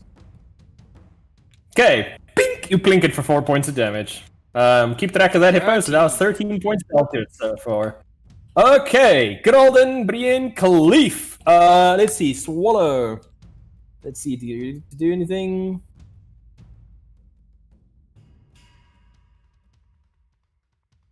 Or a single turn from. Oh, okay, you can still attack. So you're blinded, and you're restrained. So you can't see, and you automatically fail any ability checks that require sight, and attack rolls have disadvantage. And you're restrained as well. He can mouth laser though, can't he? He can try I bonus action I mean- hide inside the creature. and then mouth laser. I'm going to assume you're just stealth, hidden technically inside of it, because it can't really defend itself while you're in the interior. Rules is written. I have to bonus action, cunning action before I can mouth Okay. laser. Fine. You cunning laser it in the balls. Would this be classed as a sneak attack because he's in combat with Douglas? Technically, Yes, I suppose technically he is in combat with Douglas, so yes, it's a sneak attack. and me. So I'll just get rid of that dice. Well, Just roll one technically, dice he's then. flanking. Okay, do your thing, man. Yay! That's 24. Hits. Alrighty, roll your damage, sir. Hopefully you roll well. Well, it's taken 9 and 4 is 13 points of damage. I know. But it has to make 17. a constitution save, which is gonna be the thing. 16. 16 points damage. Nice. That's like what, 29 points, 1 point short. Yeah. 1 point short. That's Okay. Cleef dead then. That is maybe not, we'll see. Cleef's on 16 hit points. That's fine. I'm sure you'll be okay. Okay. That's a lot of damage. Unfortunately, the beast seems unmoved. Shrimp! Cleef is inside a giant worm monster! What would you like to do? Okay. I hope this works. Oh no! I I move over here so I can see it clearly. My favorite. And then I pull all of the power I have to bend the very realities between all of the multiverse. And I cast Banishment. Cleve, you find yourself locked in an alternative Still realm. inside a monster. I wouldn't know. Yes. You remember that realm with all the mono drones? Hold on, I need to take a Guess where you just What went. happens if you banish something with a PC inside? That's Well- kind of what. That's why I said I hope this two things. You see reality warp and bubble. What does banishment do if it's not a native from another plane? they get sent to a harmless demiplane. Okay. It's a save though. It's a charisma 15 save. Okay, so everybody, this will be the monster dice from now on. Natural 20.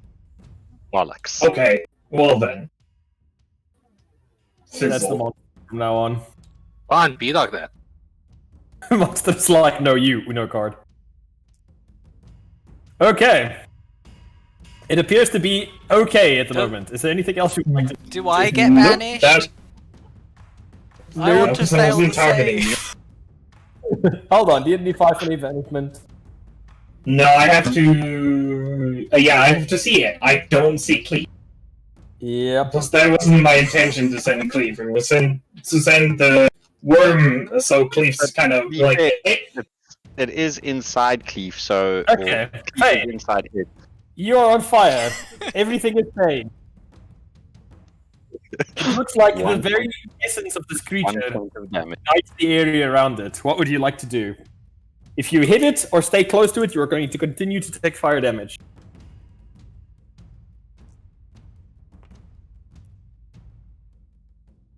Okay, so moving on. Yes. So I'm gonna move away. Okay, where are you going? Behind the Matt. corner. Okay, Is that a far away? Oh Far, no, no, far enough. what's happening? as long as. Are we It's a- dying again? it looks to be the case, yes. Oh, n- Fine. yeah, but I was just gonna go behind the corner because I can't attack it. I'll take.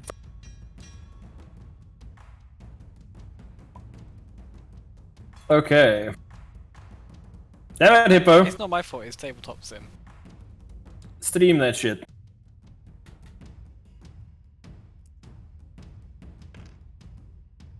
And then we'll see if we can reconnect. Yeah, Mac just...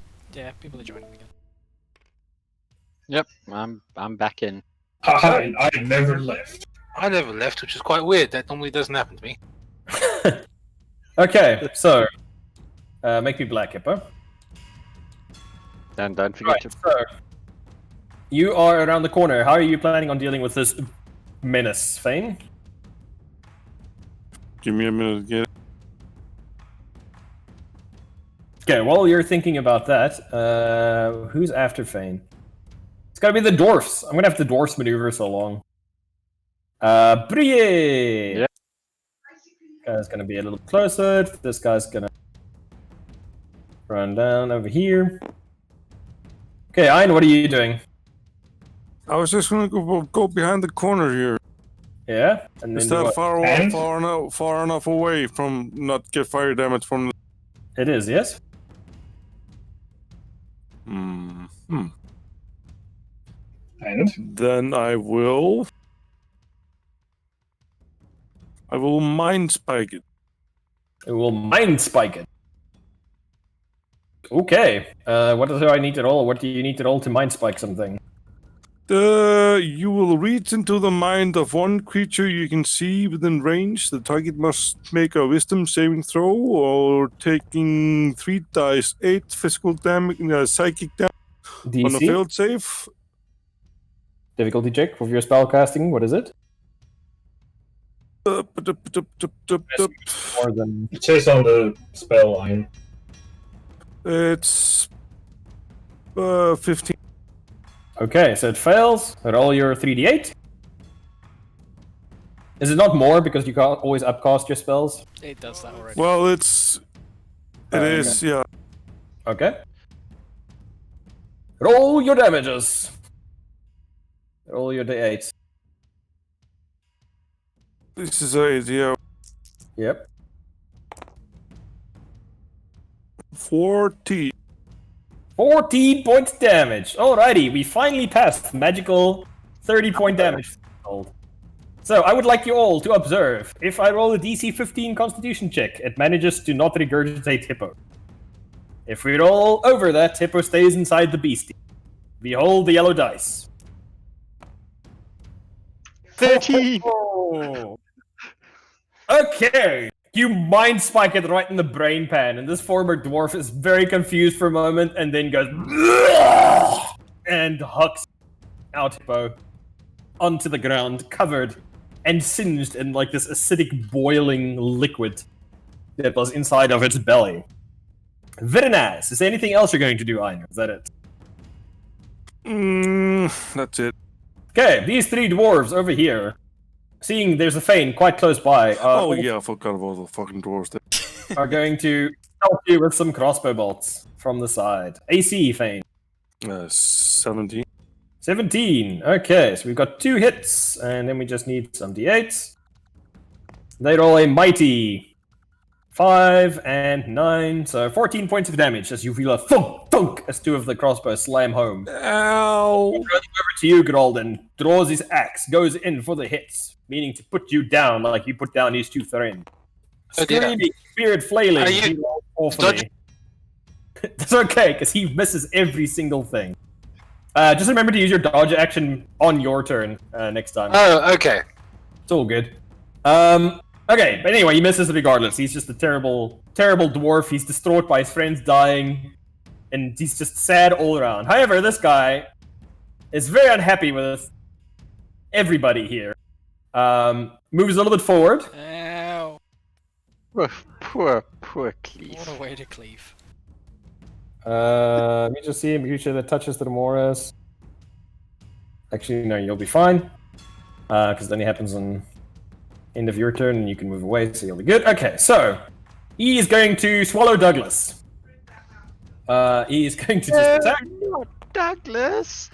That's a 31, so he gulp. In goes Douglas. How many hit points has Douglas got? 100 and, Whew, that's a lot of hit points. where's it gone? Oh, wrong bit. 114. Okay, is Douglas vulnerable to fire at all? No. Okay, good. Actually, Douglas takes 39 points of damage going in. Nom nom nom. And then when he hits the stomach, he takes another Oh, that's terrible. 6 points of damage. Fire damage. Okay. I actually do 2 dice 6 more damage to that. Oh? Why is Because that? it's 3 dice 8 physical damage at level 2, but, you know, at 4th level, it's plus 2 dice. Okay, I'll mark it down. Alrighty, that is the beastie's turn. Douglas's turn. Douglas is inside the water elemental, is blinded and restrained. What does Douglas like to do? Well, Douglas is immune to those. Okay, that's good to know. So Douglas can attack as normal. What would Douglas like to do? Douglas is going to multi-attack and make 2 slam attacks inside him. Okay, roll your attack, sir. Stomach cramps from hell.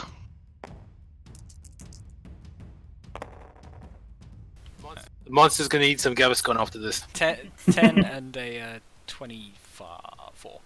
25 hits. Roll damages.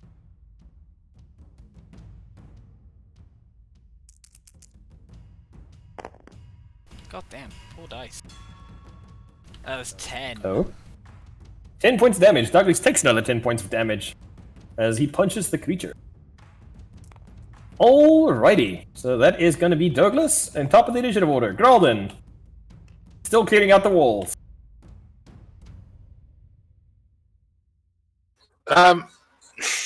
Yeah, I'm gonna just punch this dwarf, to be honest.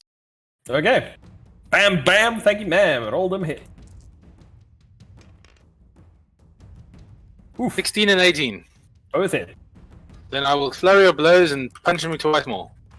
Okay. You don't have to bloody the same guy. You can roll see if he's dead and then use them on a different target if you want. Oh, well, can I save them then, and then I'll probably run and jump and punch this guy over here. Yeah, it's all good.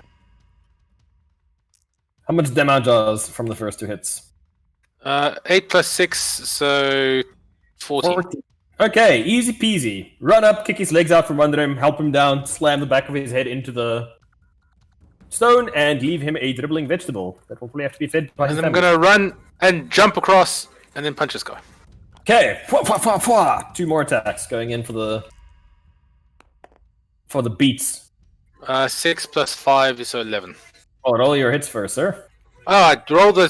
Well, these were the 2 hits that I rolled the second time, but hold on, I'll roll them again. I didn't realize you flurried already. Natural 20. Ooh, better. Okay, so natural 20 connects to the first hit, so that's 2 dice 6, right? Plus your bonuses. So it's 5. Or, yeah, So- it's fine. So it's 10 plus X. 3. 13. 13. So you drop this guy like a rock with a crit. Just elbow to the throat. Bam! Leonidas off the wall. Fall to his doom. Through him. Remaining movement, run up to the next one. Last flurry of blow attacks. Oh no, I get 2 more hits with the flurry of blows, that's it. So... Okay, that's it. Yep. Okay. And I'm going to dodge now for the next turn. No problemo. Gralden Brienne. Okay, bonus action. This round I'm casting Hex.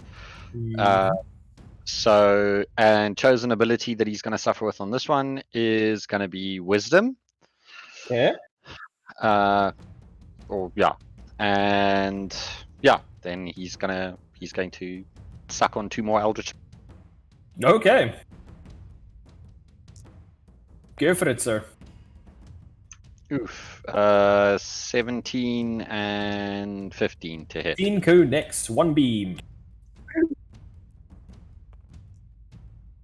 Okay, so let's see. Hopefully this goes better. So. 4 plus 3, that's 7. 7 points of damage. Yeah, I still get the +3 from the Hexblade's curse. All good. Alrighty. Anything else you'd like to God do? damn it, Hippo, you stole up all the luck this turn. Cleve, what are you doing? Cleve is going to use half of his movement to stand up, Yes. and then he is going to Expeditiously retreat. action. Or no, these squares are still 5 feet, yeah? Yeah. I can move 3. 4. Yes, Take 3. Okay, I'll get to there. Then I'm gonna bonus action, sprint to here. Mouth laser, the big thing. Okay, roll your attack. Oh, didn't mean to roll it. Just the top one, the closest to the board. I don't know why I rolled 2. Yeah. That's Good lord. That's not a good hit. Okay. Pause. Nothing. Alright, and then I'm going to use the rest of my action to start moving out the gate. Just shouting, retreat! Retreat! Retreat! Okay, you guys hear Cleef shouting for the retreat and start sprinting towards the They gate. didn't have the magic gem! Oh, Interesting. Okay, Shrimp, your turn. What about me? Did I skip you? No, you're after me. Well, I thought I was after Cliff. No, because oh Jesus Christ! Hadn't you not noticed that we switched position at any point? Shrimp, go. Yes. Hello. Mind thrust ambush. Okay, you gonna retreat or are you staying to fight? Oh no, I'm just gonna whoop afterward. Sounds old 4 makes. Okay. Which is let's see, 1, 2, 3, 4, 5, 6, and that's 30 feet 6, right? Yeah, so it's 12 squares. And another 1, 2, 3, 4, 5, 6. So somewhere over here. But first, when I'm still here, I want to cast Mind Thrust on the Yep. Okay. which is an Intelligence 15 saving throw. Hiya! 17. Of course it does. It takes half of 9 damage, and nothing else happens. Okay, Douglas is well on his way to getting regurgitated one day. One day. Okay, so that is you. Cleef, Shrimp, Fane, your turn. Yay. So this guy is here. Okay. So this thing is still up here and fucking up. Yeah, you can see it over the building. You can like see you down there.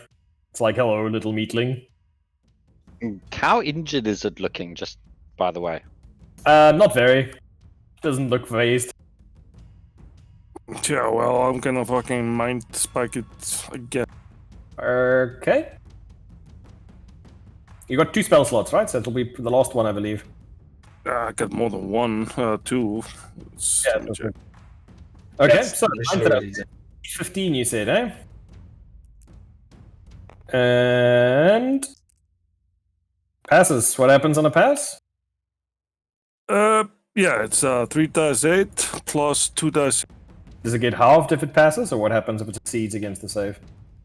Yeah, it get halves when it passes. Okay. And I always know what it is. It's at 15 the previous round. Yeah, but what ability is it? Intellect. Ah, No, wisdom. Wisdom. then it's got disadvantage. Ha ha ha ha.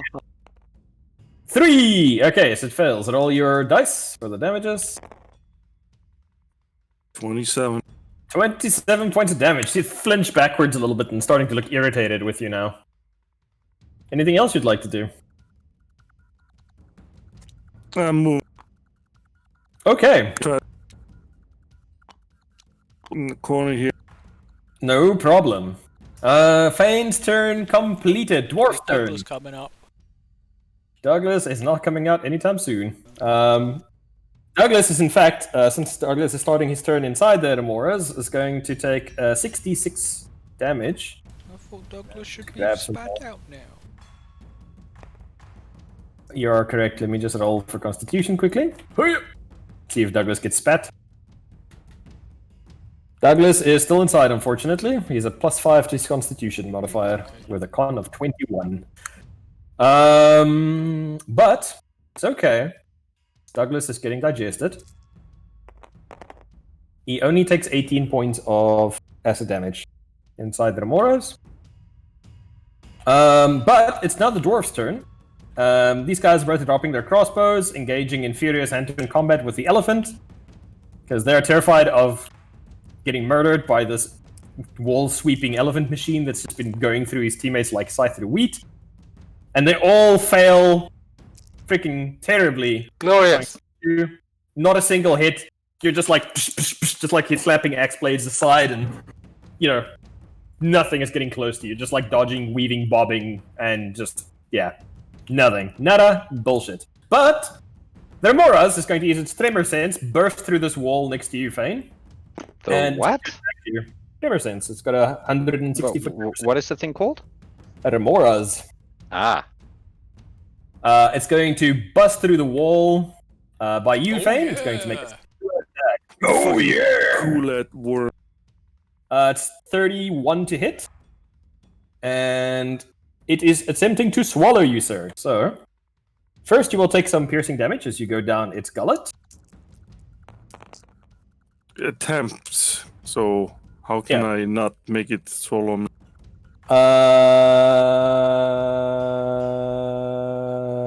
No, you're still fine. You can't make it swallow you. Maybe you can tell it, like, pretty please, don't swallow me. But the first attack is I 43. scream at it. Don't eat me. Don't taste. It replies in Dwarvish. Okay. And then it eats you. You take 43 points of piercing damage. I'm dead. And if you go inside the creature... I'm dead. I'm like my... Well, you're unconscious. First we roll the acid damage. Hopefully your teammates can get you out. It's only 6 3d6. Okay, and then you take 2 automatic fails from going inside, so space damage doesn't really matter. Okay, so you're inside the beastie. You're currently on 2 failed death saving throws, 1 more failure, and you are dead. Unless they can do enough damage to get it to spit you out before you take some more damage. You guys see this creature burst through the wall and swallow your comrade in one big gulp. Douglas's turn. Douglas is still inside the creature with Fane. Come on, Douglas! Can Douglas envelop Fane to stop him from being completely digested? I mean, yes, but then bear in mind, Fane will not be able to breathe. Oh, it's not like he can get more unconscious. Sure. What's your constitution modifier, Thane? +2. 2 rounds that you can stay enveloped by the elemental without choking to death. He will do that for 2 rounds. And then he's gonna multi-attack slam. Multi-attack slam. Okay, go for it. He takes 20 damage if he hits twice. Nat 20 and a 16. Nice. Nice. Okay, so Douglas takes 20 points of fire damage as he bam bam slams inside the creature. And then roll your damages for your slams. So that is 11 on the first. Mm-hmm. And 7 plus... Oh god, wow, these are some terrible dice rolls. 14 on the second. Used up all your dice earlier. Okay, so it's 11 and 14 and 9, you said. Yes. So it's 34 points of damage. Right, boys, Constitution saving throw time. What's the other? 6 points of damage! As Fane is spat out of the creature. And what about Douglas? Douglas too. Douglas, too, is still enveloping Yay. Fane. As you ride the Water Elemental Express out of the beastie onto the ground. Alrighty then, Douglas, doing God's work. Grolton, your turn. There is a very large worm coming your way. You just see it spitting out and throwing up your 2 comrades on the ground. They're looking simultaneously digested and wet and burnt to a crisp. Have we decided to leave yet, guys? Yes, you can hear Cleve shouting, "Escape! Flee! Retreat!" They don't have the magic gem! Okay, well, I'm going to use my whatchamacthingy to do my dash, and I'm just going to literally book it, dive off here, and carry on booking it as far as I can possibly make. Okay, so you just like It's hop, abandoning. I just dive off the wall, hit the ground running, and carry on running.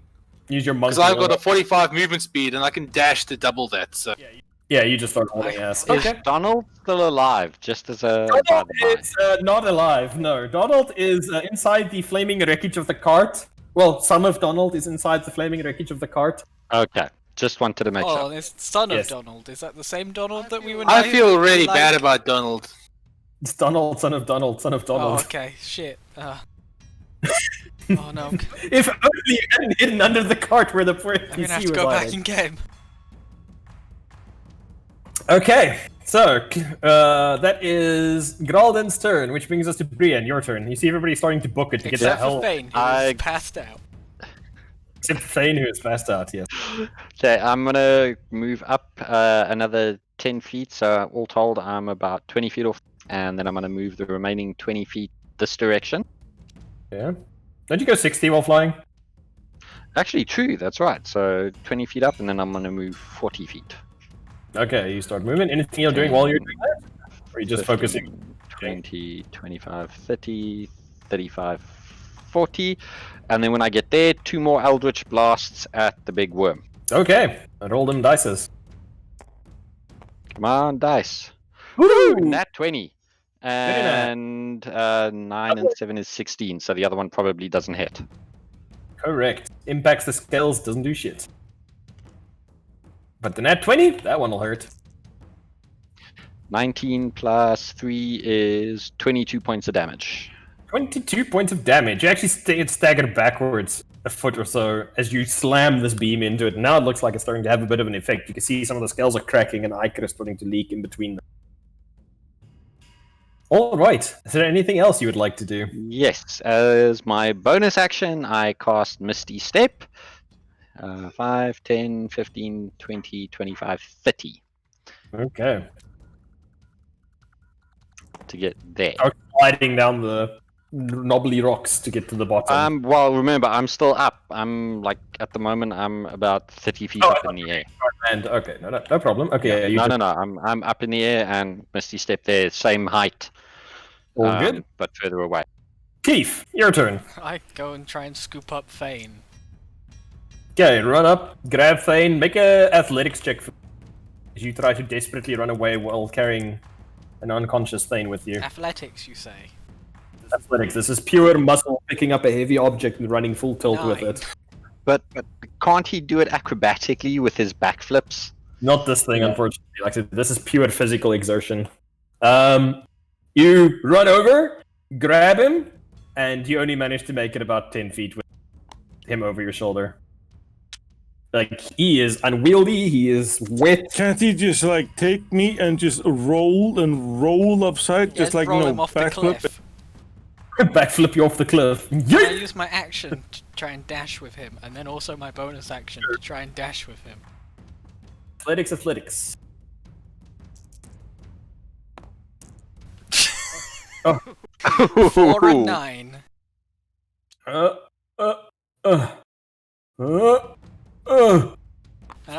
He like steps over a couple of feet and is like, "You're an old man. He's a giant dead weight." I shout back to Douglas, slow it down! I'll see you Douglas next time! is like, bubbles. Okay.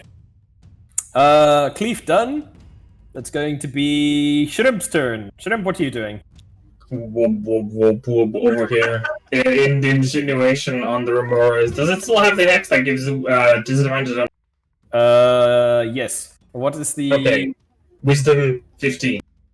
Wisdom 15? Rolls a 4. Just watch This it roll stuff on lasts two for a now. minute, so it's 10 rounds. It failed. Okay. Wob. The target must succeed on a Wisdom saving throw or be incapacitated. At the end of it, each returns, it takes 1d12 psychic damage, and it can make another Wisdom saving throw on success. The spell ends on the target. Pop. Creature disappears, and in its place, you see a dwarf fall comatose to the ground. Okay.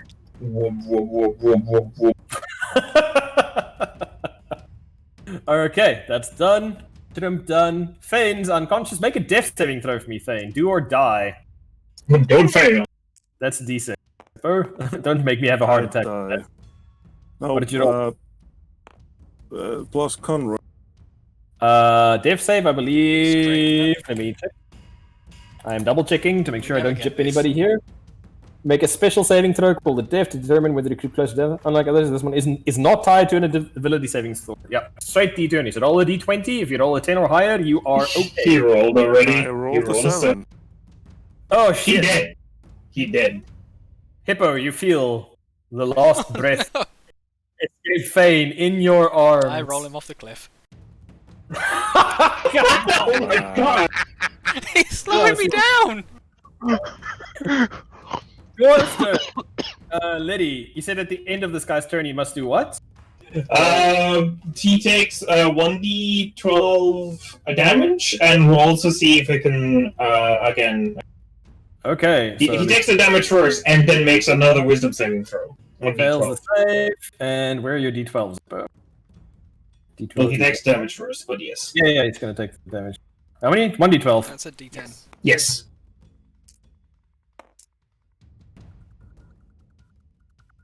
Phew. Okay, yeah, he takes quite a bit of damage. Alright. And then it's gonna be... These guys on the walls are gonna run over here to try and pelt you bastards that are running away. Actually, Kabir's the closest person now, really, that's up in the sky there, nicely silhouetted. They're gonna unsling their crossbows. Ooh, that was almost a natural 20. It's a hit from the 1. Cool. And that's just gonna be a straight d8 plus 1. 8 points of damage. As a crossbow bolt wings you, I would like you to make your Warcaster save, please. D20 with advantage.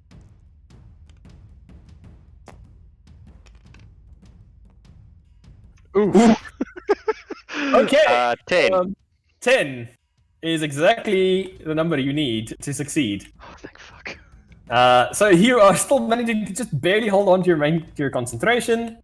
This guy is still unconscious, not going to do jack. Douglas is going to go over there and go and try and smother him. He's gonna go whelm. Realm. Okay, so you must make a save, right? Well, can you make strength saving throws if you're passed out and incapacitated? I suppose not, no. Yeah, he's drowning then. He's drowning. Okay, he is drowning inside with Douglas. Douglas is like, yeah, how do you like being inside people, bitch? Takes 2d8 damage. He's gonna do that in a sec. Takes his way back to Geralden. He's going to carry on booking at incredible speed away from this fortress. Okay. And Brienne, your turn. Assuming you're just gonna float your ass over to the map. Before I do that, Eldritch Blast at each of them. Okay. Just roll your 2d20. See if you can hit either of those. 18 on both hits. That's a hit on both of them. Roll your d10s on both. Oh, nice. 7 on one, 10 on the other. You actually managed to kill this one on the side as you like carve it in half, like spattering its friend, and the other one actually takes damage from its friend's like white hot armor exploding, like shrapnel slamming into it. Okay, very brutal. Then, seeing as everybody's there, I will then move 5, 10, 15, 20, 25 feet straight down. Okay, you're basically getting the hell away from there. Yeah, I'm going to cover everybody else now. So I'm going to hold position there and just try and take out whatever comes out to try and attack now. You have the body When we pull out. in your arm. Sorry? No, so Cleef has the body of her comrade in his arms. Now his turn after you. What does he do with the corpse? Carrying it in case he has any incriminating evidence against us that I don't want the dwarf to find. I don't know, that's up to you, I'm just saying. I carry It's up the to you. corpse. No, I think you already said you needed it. It wasn't so. my turn when I said it. Yeah, make your athletics check, sir. Oh god, please someone help me! I'm going to use all 3 of my movies. That's Yeah, three yeah. dice. The furthest left one in normal movement, then dash dash. 13, 1, 8. Okay, you managed to move normally for first one. And then you managed to... Oh god, it's so heavy. Let's just say you get to Does the the map, it's path we're fine. going on, does it like loop around down a hill? Yes. Oh, Yes. then I do roll him down the hill. It loops around into a ravine. Oh, are we going into the ravine? Then I don't roll him into the ravine. Okay, it's all good. Okay, that's Cleef, Shrimp. I'm assuming you're just womming your way away. Yeah. That's Cleef's fine. like just dying. Please help me. This is why everybody dubs strength. It's hilarious when you actually need it. Dwarf's turn. Last guy is going to actually double back and run over to try and help the dwarf drowning. And the guy in there is still gonna be drowning. No, I suppose I don't have to roll because he's gonna be inside. Douglas. Dying. And Fane, Shit'em, Dwarf. Douglas is still gonna carry on murdering. Douglas Okay. is gonna go over and whelm the other guy as well, because he can hold 2 medium creatures. Douglas is like, get inside me, bitch. DC 15 strength save throw. Okay. Do that. Dwarves are start boiling out of the keep now. I guess it's a fail for him. He's also whelmed. Okay, Drowning. everybody's inside Douglas. Yeah. Fantastic. I'm going to say the rest of you guys managed to disengage successfully. Parting That'd be- shot, I'm literally just in range. 2 more Eldritch Blasts at the entrance to that building to try and collapse it further. Okay, just fighting at the lintel. Sure. Yeah. Roll your attack. Oof. Well, one of them misses. The other one is 20 to hit. That's a hit. Roll the damages. Oh, a mighty 2. Just splinter it a bit. Drop a few chunks of rock, but nothing serious. As you guys start seeing the last people just barely make it out, but they don't have line of sight to you. Brian drops out of sight. You guys start tearing your ass into the caverns away from the fortress. With the body of your comrade in arms, Dave. Successfully managed to extricate yourself, having killed all witnesses outside that you know of. And that's it. You guys disengage. Slowly start the trek back towards the main dwarven city. Yeah, the heavy heart. Your mission completed successfully. High fives all around. But at what cost? Oh, we left Douglas behind. That was a fair We left cost. Douglas Oh, wow. behind. I mean, he'll reappear back he'll in come back. my pot, but still. I'd say 2 casualties for a basically destroyed keep. It's really I well. can't Pretty good. believe we lost him though. I will 2 casualties? mourn Donald. Doesn't count if he comes back. We lost Donald. No. No, Fane. No Fane spirit. It was Fane and the other Donald. person, so not Donald yet. Donald, the fearless dwarf that got cooked alive inside his cart when a remora popped up.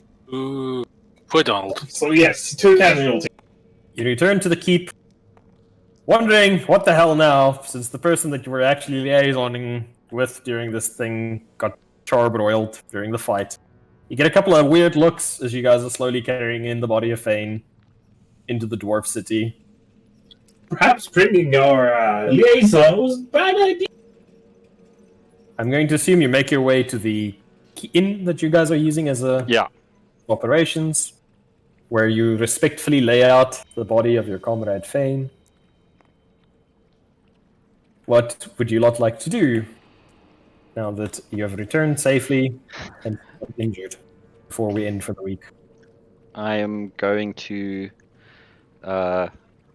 stand over my comrade's body and pray for his soul.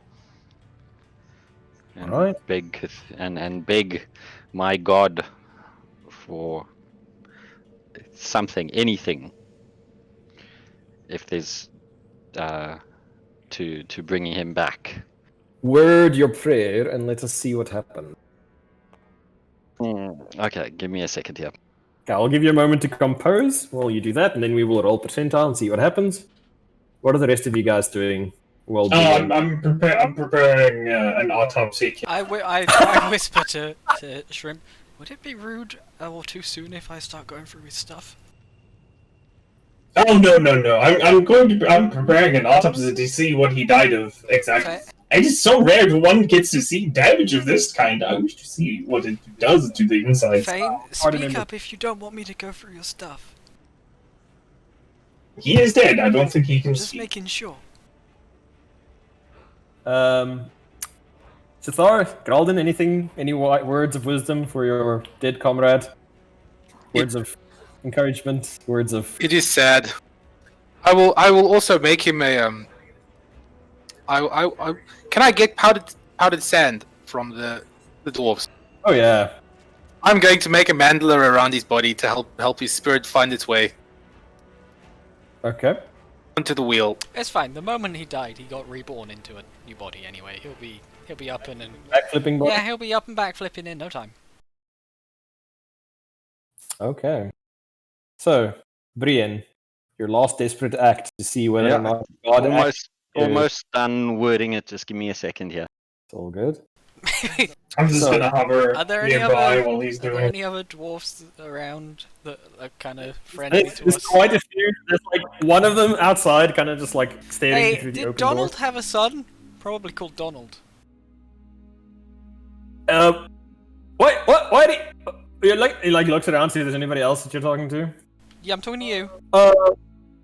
Yes. He had like 11 of them. Any that were as competent as him? I mean, his oldest is in the militia. Oh, cool. Can he be our new our new contact? I have no idea who you people are. I just, you know what? You I'll can go just go ask get someone. Donald and tell Donald that we knew Donald, and we need Donald to help us because Donald can't now Look. What do you mean he can't? because he's dead. Donald is now done old. Why did Jesus Christ! Jesus Christ. Where's his body? We cremated. Well, he was cremated. What do you mean he was cremated? We tear them in stone crypts. That's not possible.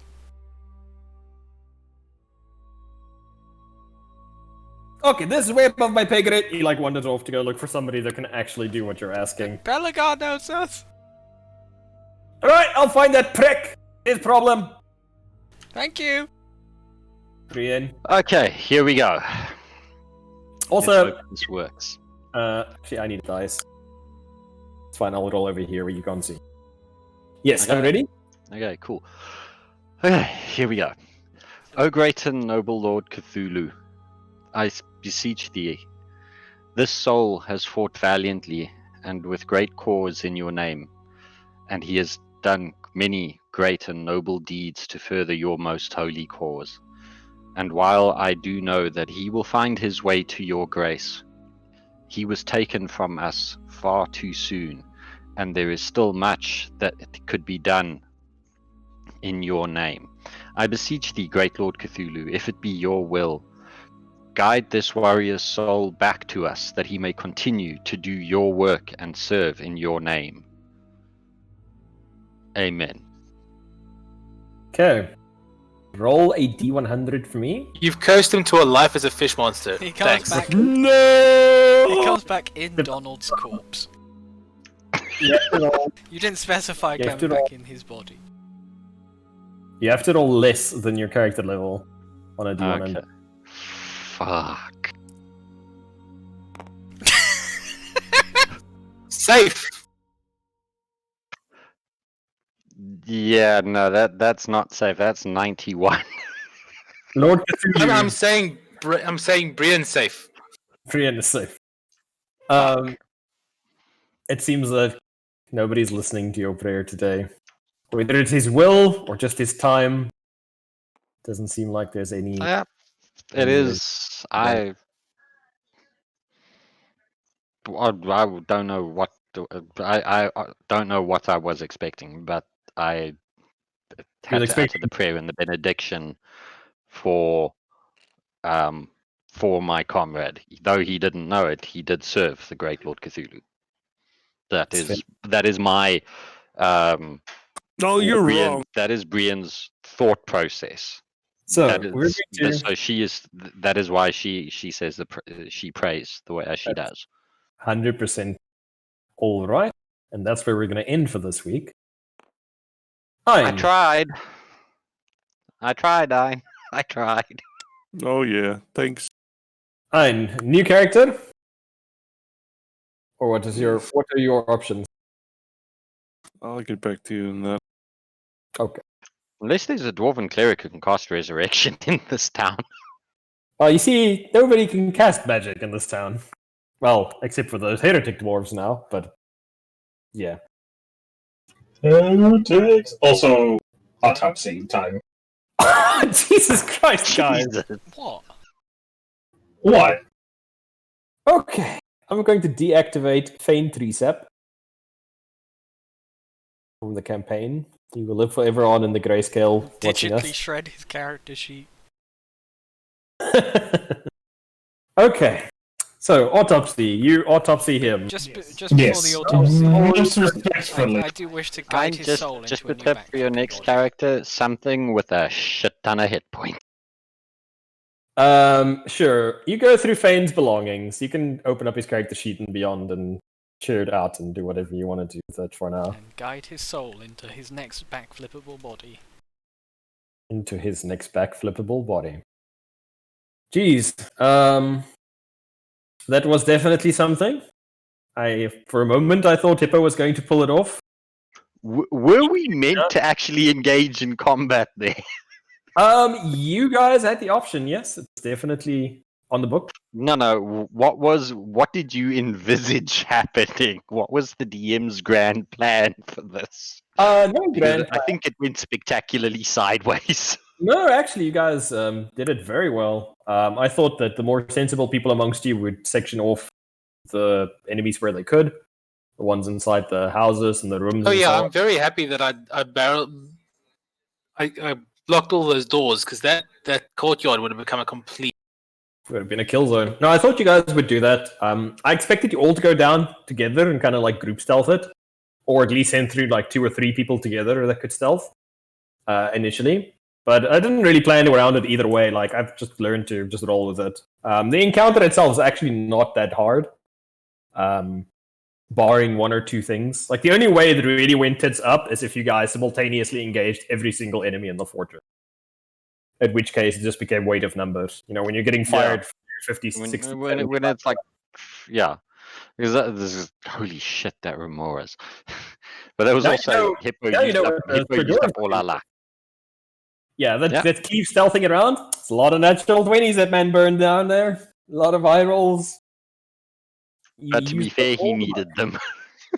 But yeah, you guys have pretty much rendered that keep inoperable Yay! as far as holding it goes. The food supplies are tainted, the water supplies are tainted. Okay, granted, the armory with the magic items is still intact, but I mean, what can you do about that? We will figure out a way back in there because there's a good chance now that we've screwed up, they're going to abandon the Yeah, plan. That's very. I doubt they'd very imagine. true. I mean, they're probably going to take the armor with them.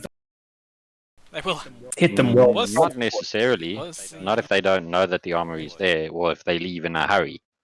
I mean, They keep wasn't just it been their compromised. They armor? don't- It was their armor. It is. Yeah, but they keeps just being compromised, and they don't know what the attacking force was. So the smart thing to do would be a very, very, Plus, very they quick don't know what tactical our retreat. intention was because of my. Well, no. nasty I mean, the reason it's become. I mean, the reason it became unviable is because there's no food and water. They're not gonna just like instantly Yeah, get out but of there. they, They're just gonna, they- they're gonna check that everything's fine, and then they're gonna like, oh, our food and water supply is were- tainted. Let's take yeah, the good but shit they- and leave. well, the thing is, with the damage we did and the amount of noise we made. Sure, okay, a couple of you- collapsed roofs, poisoned water supplies, no idea who did it. Or why? Because I just checked. You guys killed the 2 dwarves that outside that were with Douglas as well. Oh no, those They are the other died. dwarves that heard me shout about the magic crystal as well. It's true, but nobody saw who did it now either. The only thing they found was a water elemental going ballistic on people when they came outside. Sweet. So they don't know who attacked them. They don't know why they were attacked. Well, they're probably going to guess it's some dwarves, but I mean... they how don't know what did it. recognizable is Donald's corpse? Donald's corpse is not very recognizable. You know, like when you have an egg that like lies on a stove plate for too long and it starts going brown at the bottom and then starts going crusty. That's basically what Douglas's bottom side that was close to the Remoras for 3 rounds. Well, that's good news at least. He's not very recognizable as a Donald anymore. Too many D's. as a dwarf in general. Yes. They're probably going to assume that he was just a dwarf coming to deliver some supplies and happened to be caught at a bad time. Yeah. More than likely. But yeah, as for who the attacking force was, they don't know. All they know is they used magic, which is going to freak them out because in the mountains... But how do they know? There's a water Because- elemental. The water elemental and the giant blue lances of energy were firing into the room with them.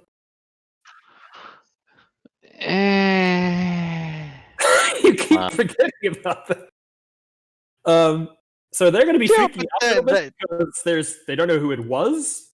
They left. No trace of who it was. They used magic. High-level magic, elementals. Don't forget, at least, what was the term you used for the explosion if they had? Yeah, you scattered some guy. Yes. I scattered something. That's pretty obvious that wasn't, like, a normal death. You know, like, that courtyard is basically very few actual weapons. Like, you guys didn't find any crossbow bolts. Like, a couple of dwarves inside died to single-shot arrows, like, inside. That's the only conventional wounds, really, there. Even that would probably freak them out. Just single arrows. Yeah. That's what I said, like, they're gonna be freaking out. Like, the ones inside are just gonna be like, oh shit, they saw an old human, like, tear out at, like, Mach 5.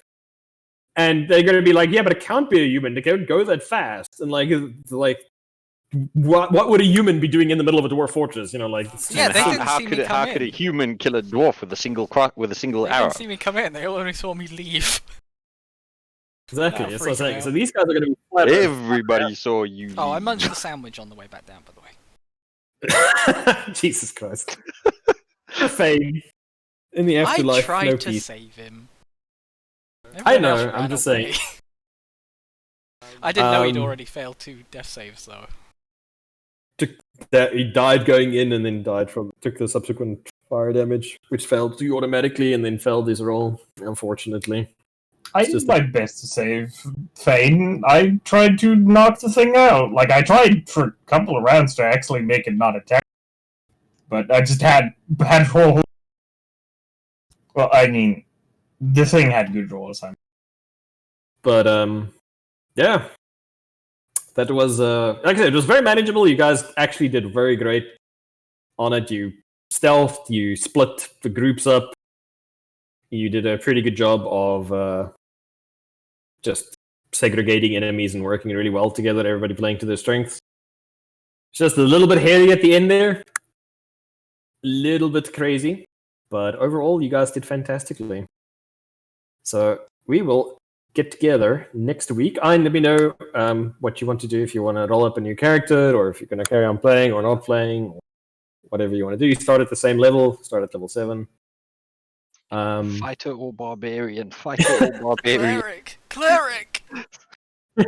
I will take custody of all of his items and gift them to some worthy soul that happens to come along at some point, maybe. Some point, maybe. Yeah, so we'll see what happens. I'm a barbarian. Here, have this shovel.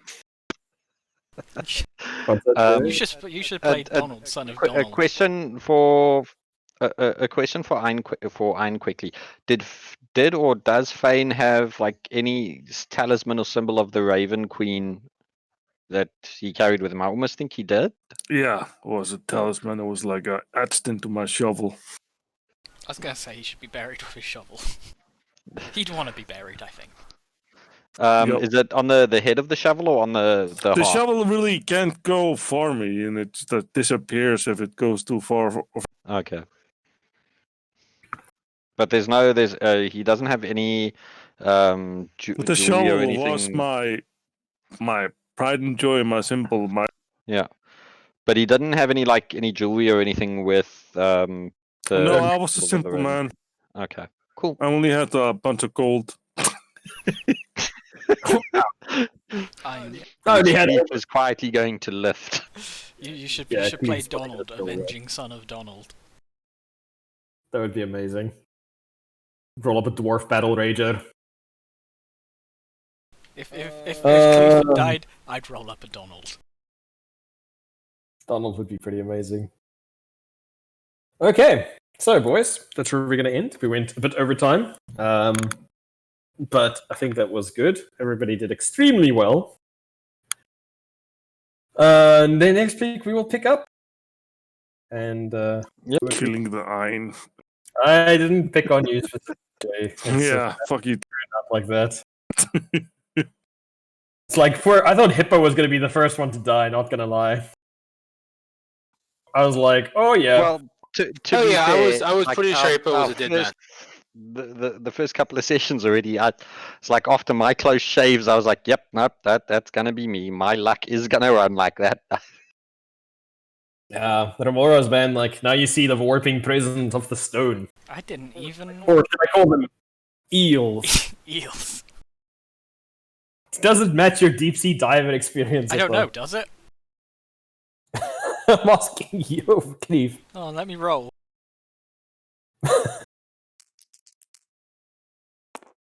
Even number. Yes, it does. But we had torpedoes back then. Of course, yes, it makes complete. I wonder if Dispel Magic would work on those things when they hit that form. Out of game. Let me have a Is look. it like- There's wild shape. I don't think spelled. wild shape is affected by that. If it's wild shape, then no. No, believe it I don't think so. But the thing is, but it could also be only the druids that can do that. They're pretty much just the grayskin dwarves can do that, Okay. and only certain of them. Because I also would be a little bit OP to have the entire clan of regular dwarves running around capable of doing that. Cleve didn't even have to bust out his Misty Step today. That was gonna be my escape, my emergency exit Trump plan. card. Misty Step past the dwarves. Misty Step. Yeah, that was a crazy game though. Very impressed with the stealth and the everything.